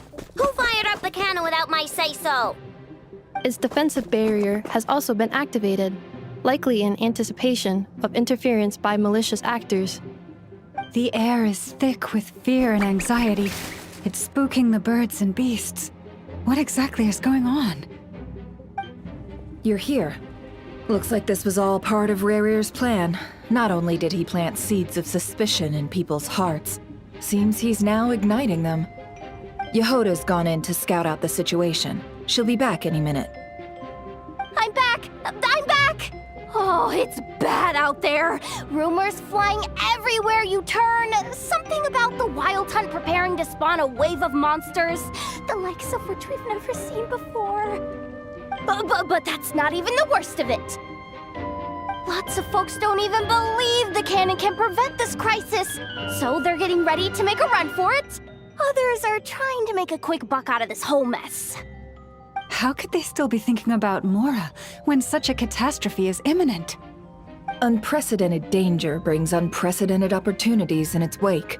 A chaotic situation can bury much wrongdoing. Even those who flee without reserve put themselves at the mercy of the divine. Is it any wonder, then, that some will aim to profit? After all, a gamble that might rewrite one's entire life is hard to come by. Even so. Well, seeing as you disapprove of their actions so strongly, Lady Moonchanter, I suggest that you be the one to handle them. Not like that's the only major problem on our plate right now. Affirmative. We must quell the chaos in Nasha Town as soon as possible. Also, the unexpected activation of the cannon entails a high risk of incorrect operation. This must be stopped in a timely manner. Well, about that, people have been talking about how someone might come to stop the cannon. They've decided they won't let anyone in. What? I made that thing! They can't just take it from me! Let me over there! What are they gonna do? Stop me? They might, if Rerir has already formulated some countermeasure. For example, he might have spread a rumor that the Wild Hunt would take your form.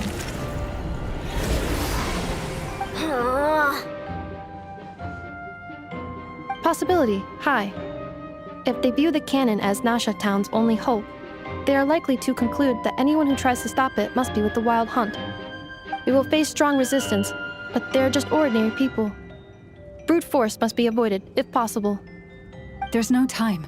Let's go into the town. I'll find some way to calm the townspeople. You find a way to stop the cannon.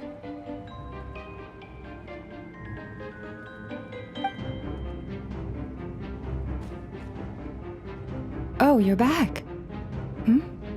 And you have a letter? The Traveler won't make it back in time. So they're heading straight over to Star Sand Shoal instead. Wait, what? Isn't that the cannon's target? Why would she go there? Assessing risk level. Maximum. So if we can't prevent the cannon from being fired... Then she's prepared for the worst.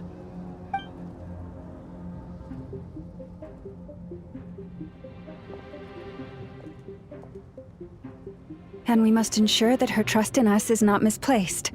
Let's go.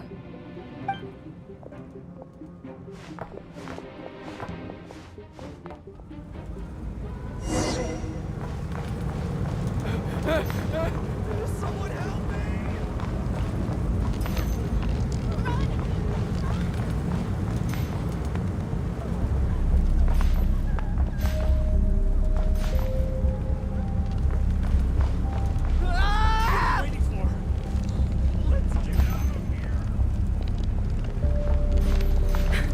I'm never coming back to this lousy place again.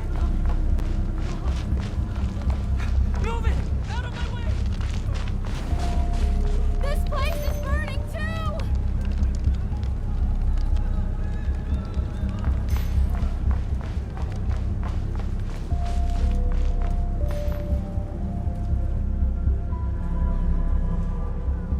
Most of those we've met so far have been attempting to escape, so they haven't gotten in our way. But it won't be so easy from here on out. Looks like they formed groups to protect the cannon. If they believe that we're with the Wild Hunt, we'll have no choice but to force our way through. Is that Lady Lauma? But are you really her? It's you, Rixa. I believe you recognize this power, having lived on Hisi Island for so long. It is not something that anyone else could imitate. I do, yes. So it really is you, my lady. But why are you here? Really, I believe you, but the others, well, they'll be on high alert. The townspeople have been misled into believing that they needed to activate the cannon. I am here to stop them. But... I know what you wish to say, Our island and Nasha Town have never had close ties. There should be no reason for me to intervene. But you chose to leave the island. You had the resolve and the courage to start a new life. It is unfair, unjust, that you should be dragged into this mess just as that life was about to begin. I seek to redress this injustice, not only for you, but for everyone here who wishes to live their lives free from this chaos. Please, have faith in our long-standing friendship, and that this is where my heart has led me. Thank you, my lady. Thank you. Please help us.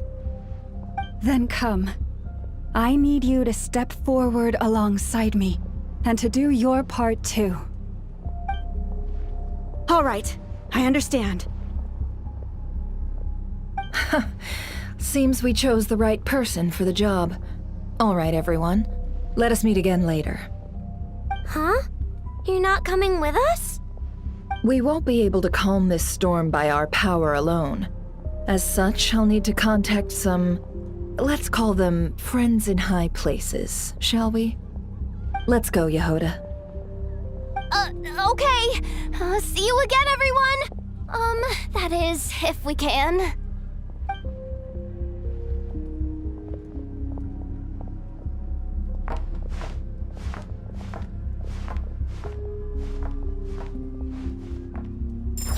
Remember these words. The road shall be paved with truth, and we shall pave it ourselves. It's you, Lady Moonchanter. It's her. Everyone, it's her. You're right, my lady. At times like these, we must rely on ourselves.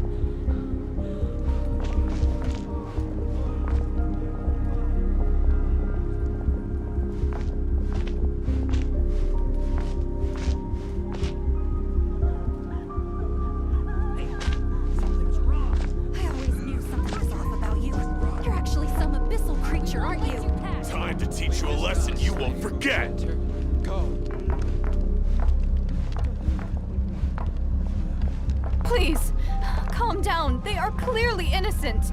Thank you. You mind your own business.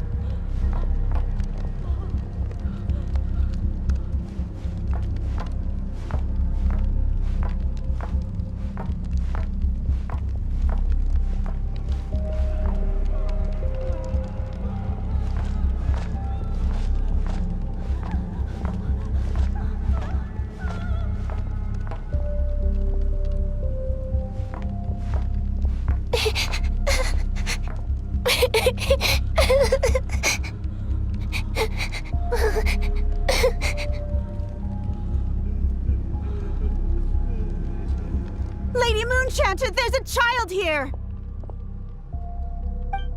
It's all right now. Go, quickly.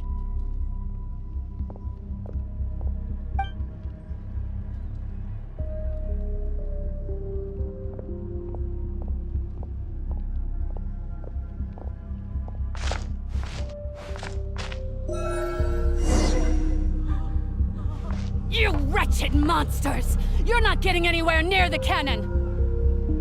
The monsters you fear do not exist here. The madness you have fallen to has been the source of untold disasters. You think we had a choice? Destiny is no excuse for greed and destruction.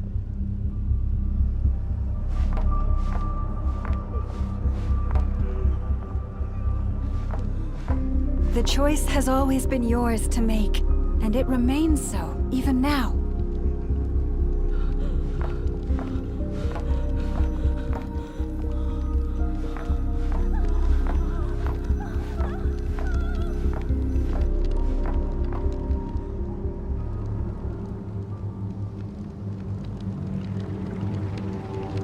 Thank you for bringing us here. We can quickly overcome the barrier by going upward from over there. The cannon is all yours now. Got it. Thanks, Lauma. Inefa, give her a crown kake. Orders received and immediately deferred. Departure takes priority. Please, everyone, listen to me. I will not deny that we hold different beliefs, but in the face of the immense threat that hangs above us all, we must persist in trusting one another. Otherwise, rifts will surely form, prized open by those who harbor ulterior motives. If your fear is born of helplessness, if you flee because you know not how to fight, then follow me, you who are lost. I am no god, but so long as we hold our candles steady and unite beneath the same moonlight, no deception or rumors can be concealed from us. Let us resolve then to defend ourselves and to stand firm against the false illusions by which our foe seeks to beguile us.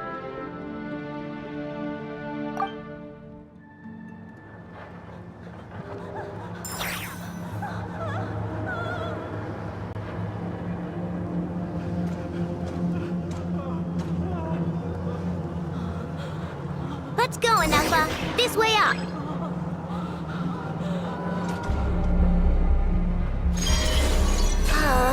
This is making me dizzy. Make ready.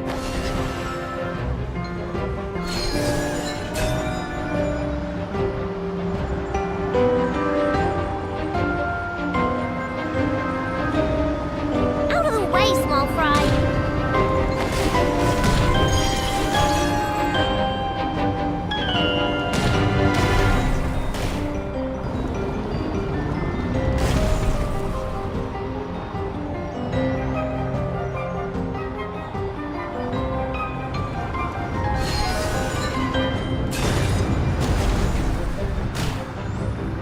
What happened to the path?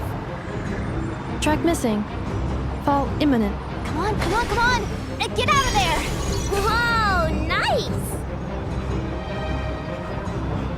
Preparing barrier breakthrough. Brace for impact.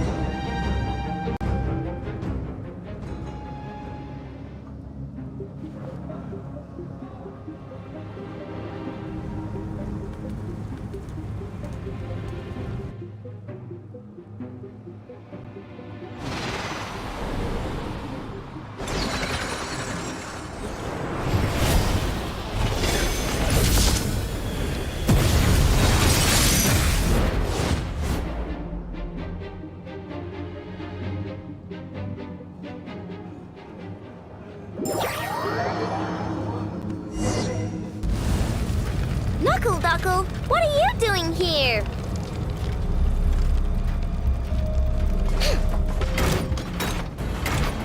You on this! Look, your rainbow! Ultimatum protocol. Defensive mode engaged.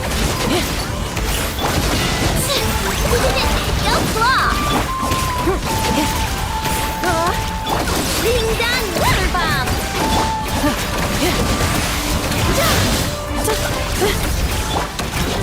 You're blocked! Cleanup sequence initiated.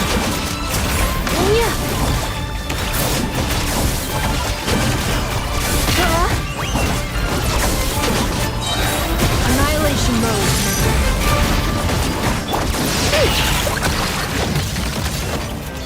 Interference detected. Entering countermeasure mode. Channel deployed.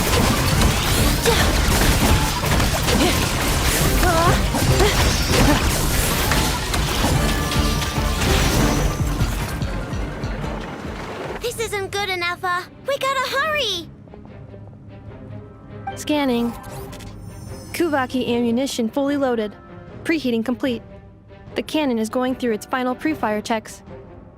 Oh, alright, let's hit the emergency brake! Assessment. Not enough time. Emergency brake will cause internal explosion of stored Kuvaki. Damage assessment. Incalculable.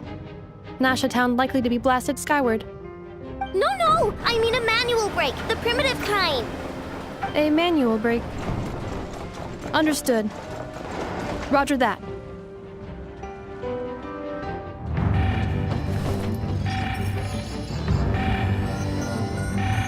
We are out of time.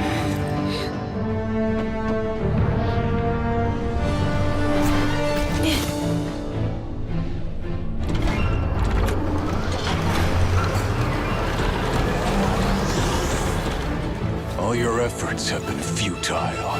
It is too late now. Perhaps you're right. Why aren't you running?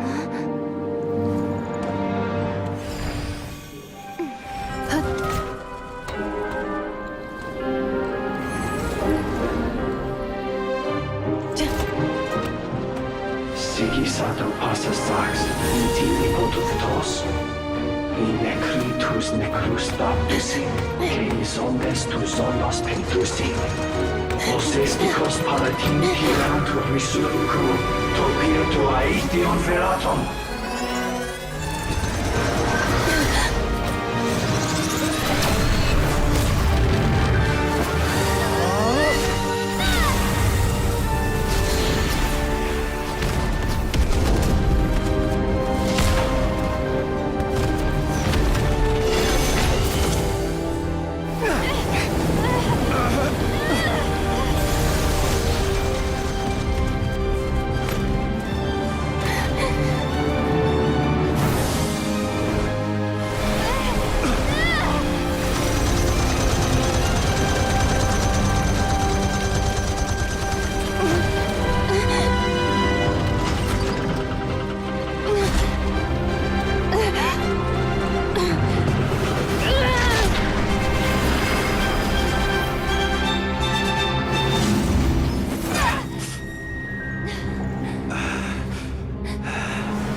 Well, that's not good.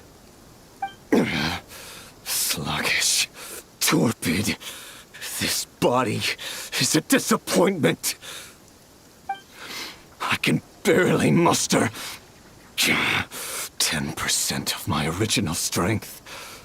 You've ruined everything again. Let me guess.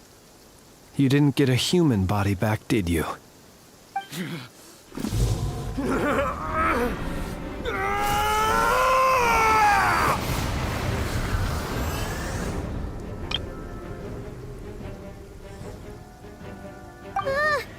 What's with him?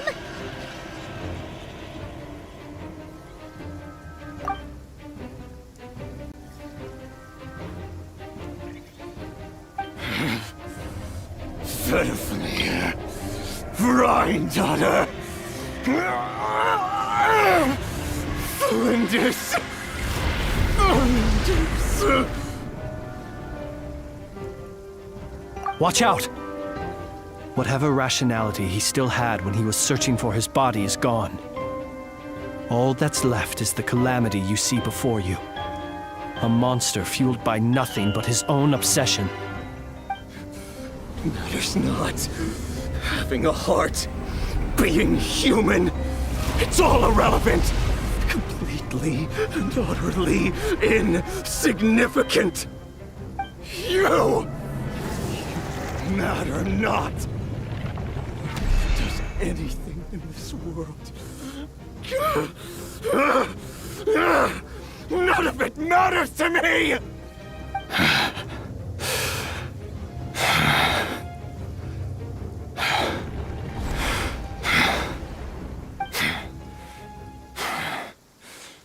Fools.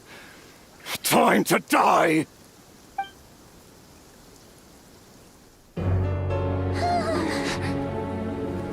You too have the potential to be driven mad by knowledge. But the truths you seek are so insipid, how laughable that you should die for their sake.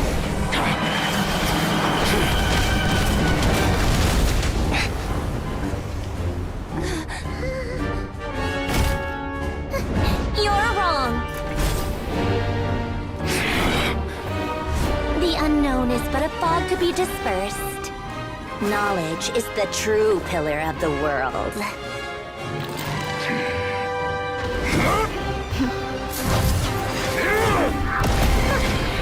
You're not the only one who got stronger. Polonia!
It seems this young lady aided in our escape.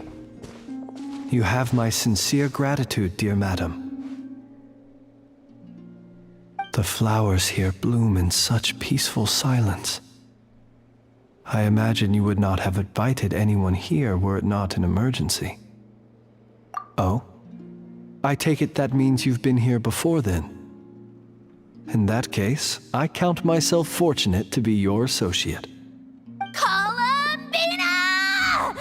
What did you do that for? I studied his abilities inside out, equipped Polonia with comprehensive countermeasures. We were going to settle the score! But he still broke through, did he not? What? You expect a battle to be completely one-sided? I just didn't expect him to have no sense of honor whatsoever. Polonia would have been fine in a head-on clash, but battles just get chaotic. Oh, so you actually thought you could win. Have you been taking care of yourself lately? Your calculations seem to have deviated quite seriously. Perhaps you could try sleeping and rising earlier. Or you could adopt my previous recommendation and...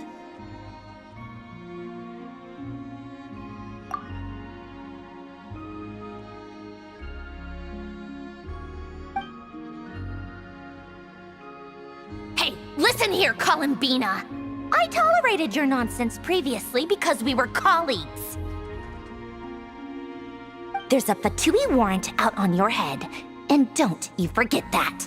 Don't make me fight you right here and now. Oh, I was just a little concerned about you, that's all. Just like that time when you weren't making any progress with your research. So you went and cooped yourself up all alone. That was none of your business! And don't you ever drag me out to one of your freaky hovels again! Come on, Polonia! We're leaving!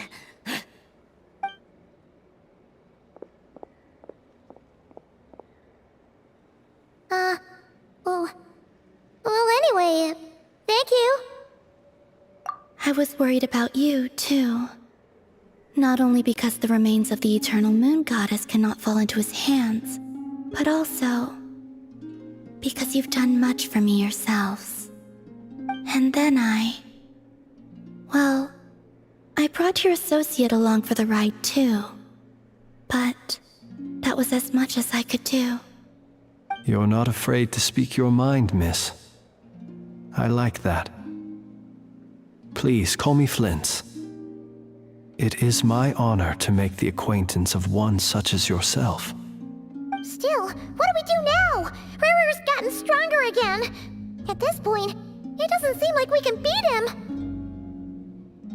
We did block most of the Kuvaki, so I'd say we've put a lid on his plans for now at least. But we still don't know what his aims are, and he may continue gathering power. So we must be very careful. After you left, I could no longer sense his presence. That means it's safe out there for now, right? A question, if I may, kind Miss Columbina. When the cannon's Kuvaki beam was deflected earlier, I saw several bolts of energy streak toward Hisi Island, only to be blocked. Did you also have a hand in that? No. I see. Curious. Oh yeah! The cannon veered off course in the end, didn't it? Paimon wonders how Aino and the others are doing. Let's head back and check on them. In that case, Miss Columbina, I shall not disturb your serenity any longer. Thank you once again for coming to the rescue. Go now, all of you. Do not worry.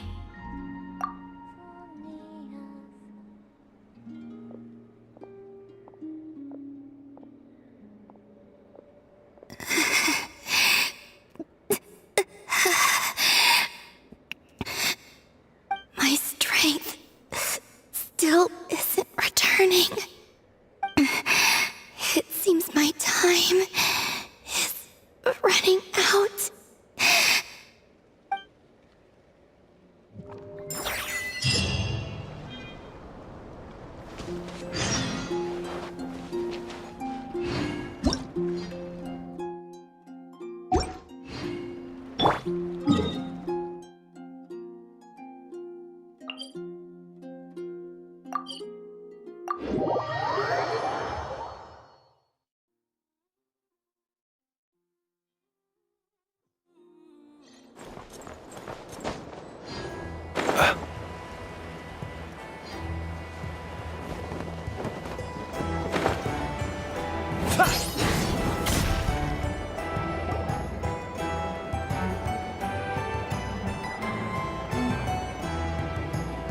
Fortunately, we were able to minimize the harm.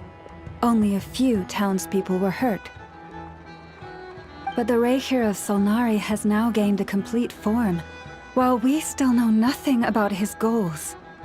It seems we have done something akin to releasing a vicious Kukusaur into the wild. I'm sorry. Is no one here familiar with Kukusaurs? Paimon knows what you mean, but that analogy seems more than slightly understated.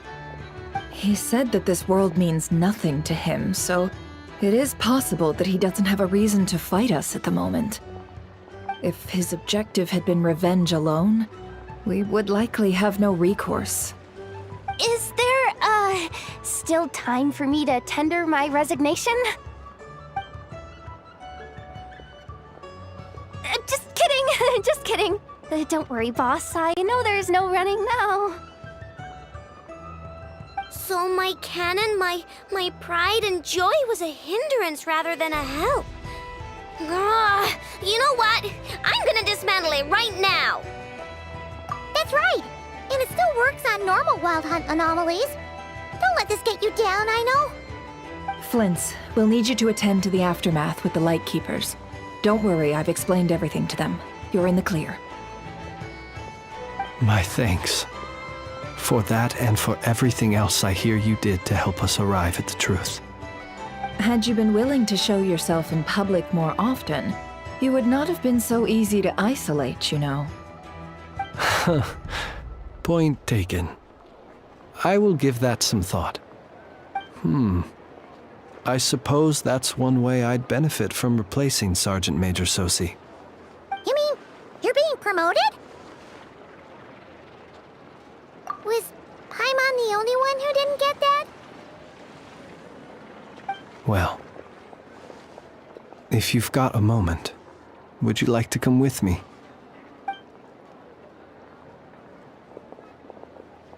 There's a certain gentleman I'd like to send off on his final journey.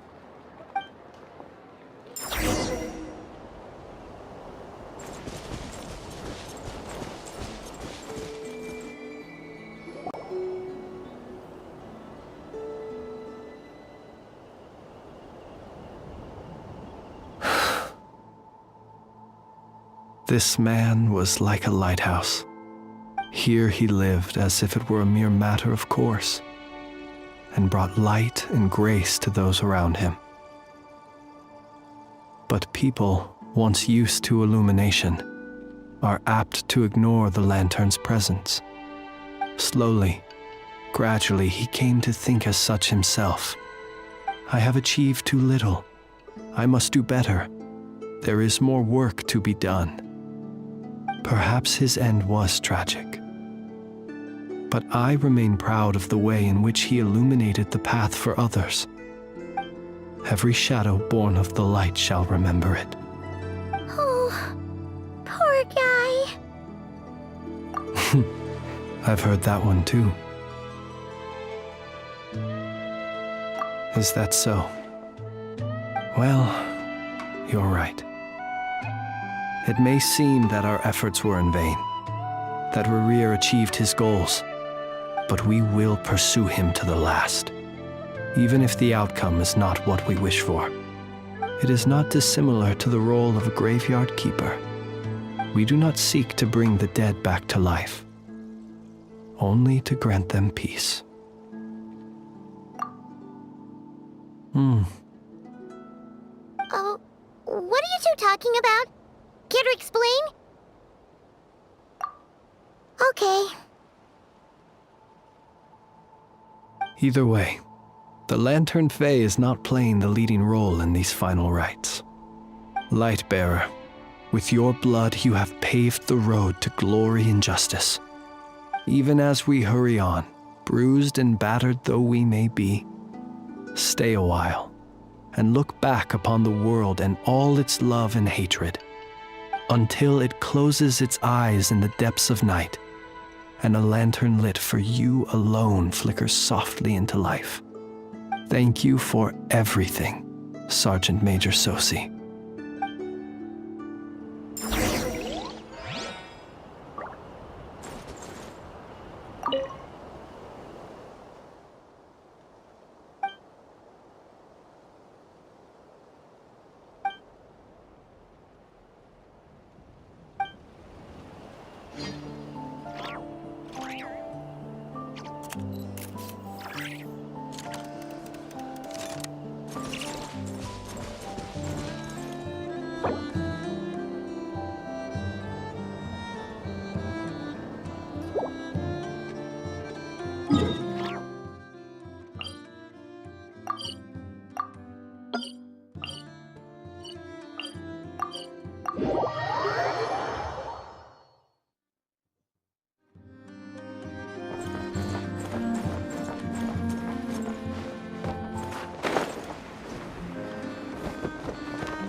Boss, do you remember that thing that I wanted to ask your opinion about?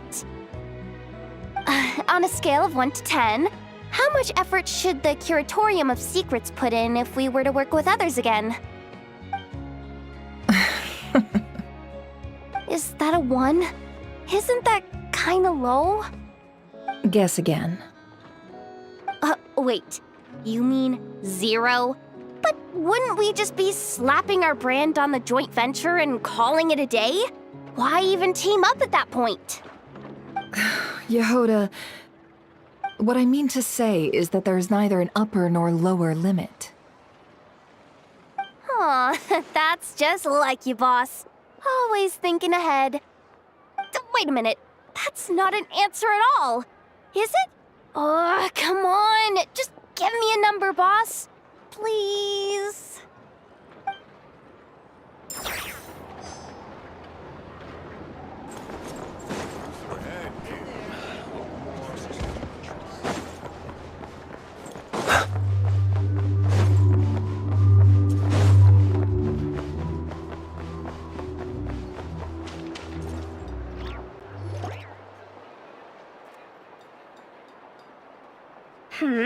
What brings you here? Didn't expect to see you around again.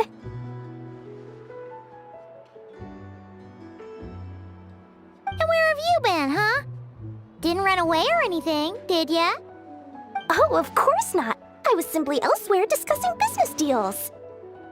Indeed, it was all thanks to you that my little store was saved. I am grateful, so grateful. What? Why, I wasn't acting in the slightest. And didn't I tell you that my prices were reasonable? Oh, but you still turn to that Curatorium of Secrets, or whatever it is they call it. If even regulars such as you abandon ship like this, what can a businesswoman do but take her wares elsewhere? And how should I not be, Running small overseas enterprises is no mean feat. Never mind when such formidable competition exists. Forget it. Fortune and destiny are as one, so there is no use complaining.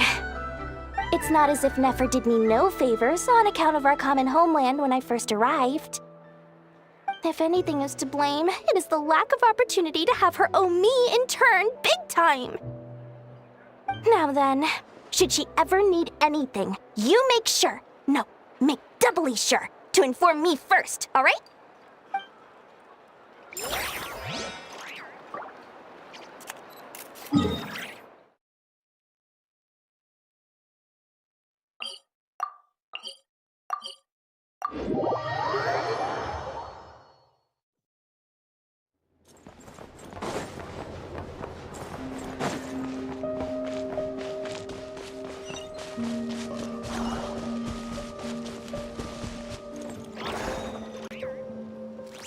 Krumkake creation complete. Please, enjoy while it's hot. Thank you for going to the trouble of remembering that, Miss Anefa. May this taste bear witness to a friendship that will endure forever and a day. Understood. However, I fear that krumkakes do not keep for that long. A week at most may pass before their taste deteriorates. That's not quite what I meant by... Huh? We appeared to have some guests. They must have followed the aroma of the krumkake. It's all right. Come closer. Anefa's a friend. Affirmative. In fact, I can devise a cereal omelet based on individual preferences before crushing it into servings to share around. Huh? What are they saying? They are discussing your address. They wish to go home with you.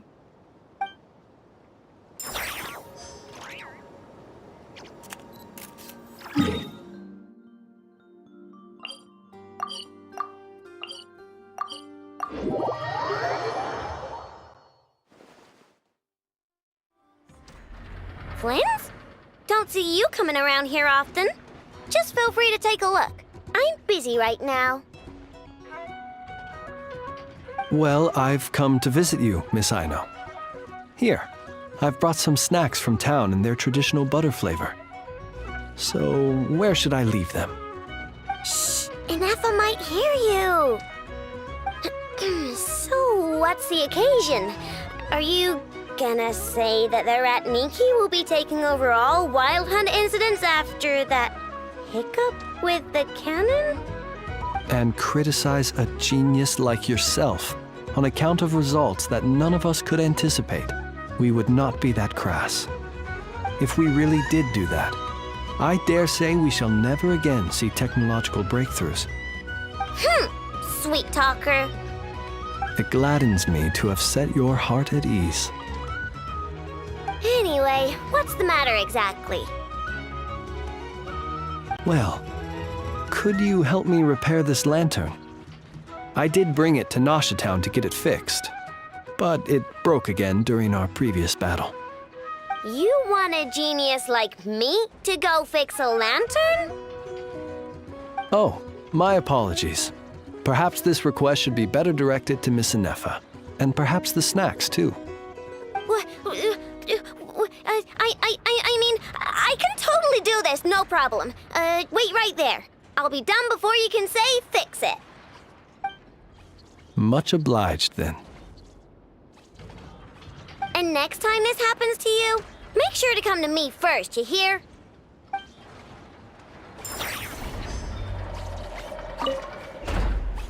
Fix my lantern, he says. Please, this won't take 10 minutes. If only everyone knew what the heck they were doing. Take that Hinsa, for instance.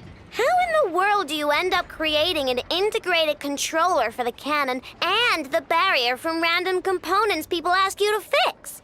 Ugh, it gives me a headache just thinking about it. I gave him a real earful and told him to send me regular reports. If he's been working on it lately, I want to hear about it. Yeah. I mean, I know I'm partly at fault too, all right?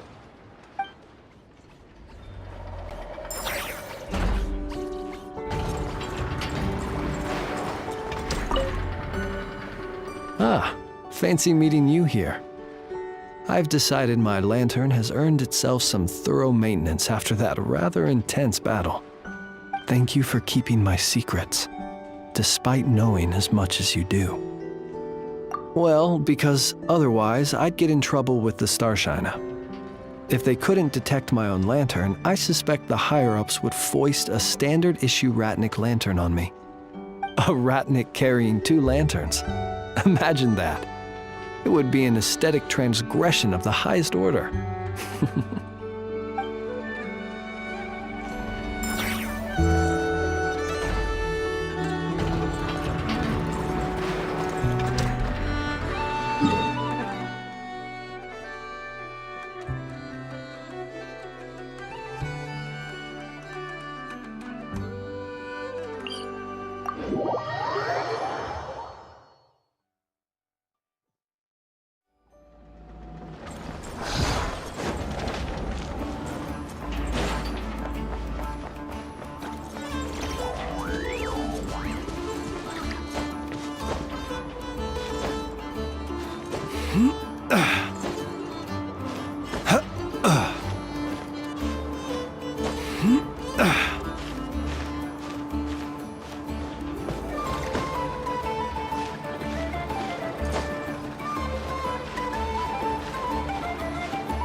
Should we go after her?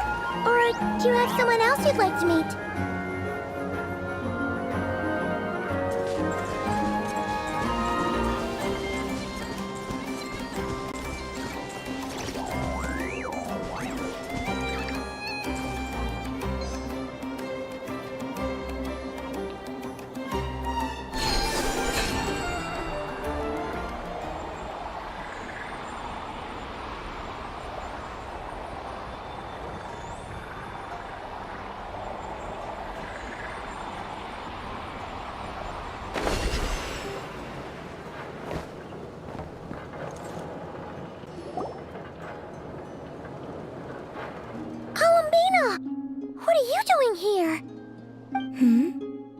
Was it not you who recommended such walkabouts to me? Yeah, but aren't you afraid the Fatui will see you? Zandrone seems uninterested in my capture, and the others are unlikely to risk making contact at all. They have more troublesome affairs to deal with.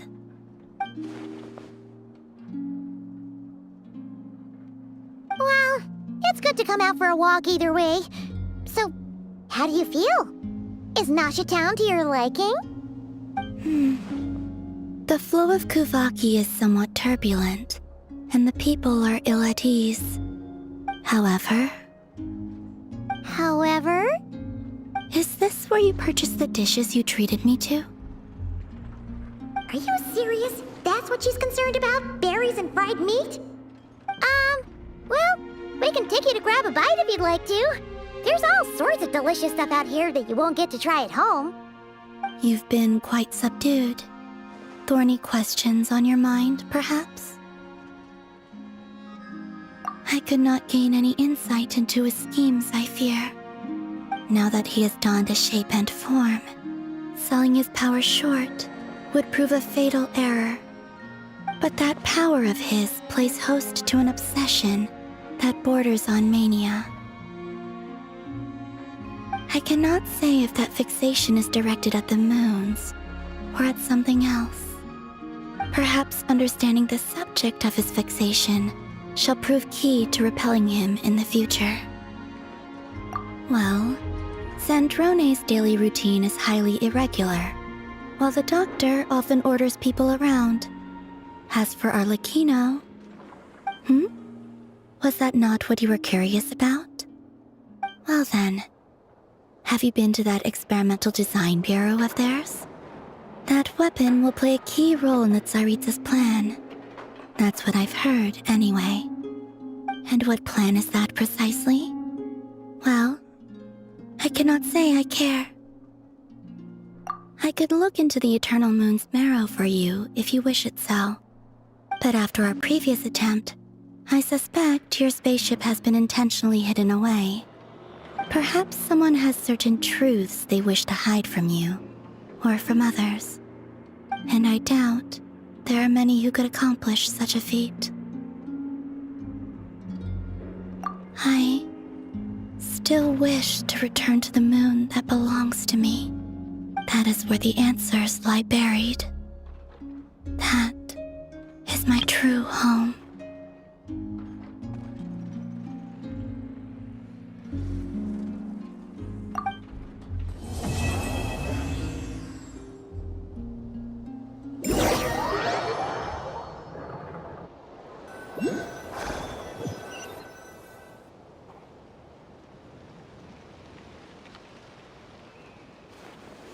Interesting. You followed me this far. Why not show your face? Haha! Right! Right you are. I forgot to introduce myself. The name's Varka, Knight of Boreas, and Grand Master of the Knights of Favonius.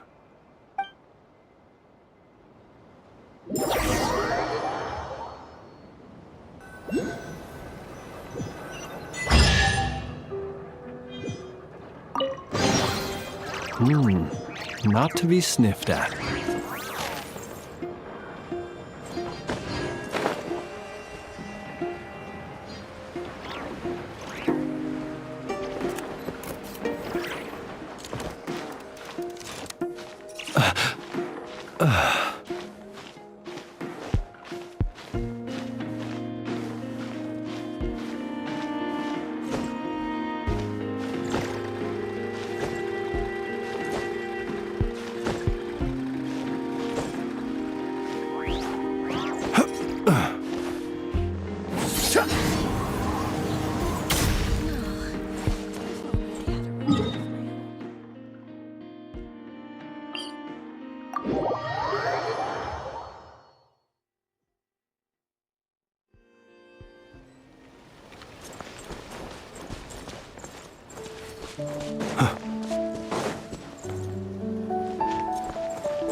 Night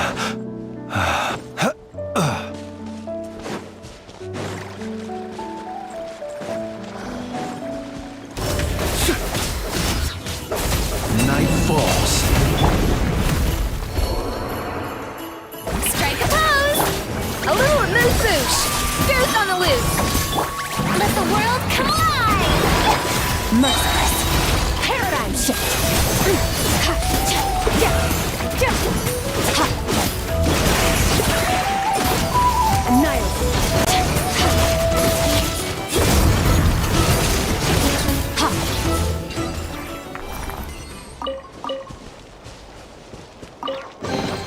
A treasure buried in time.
What?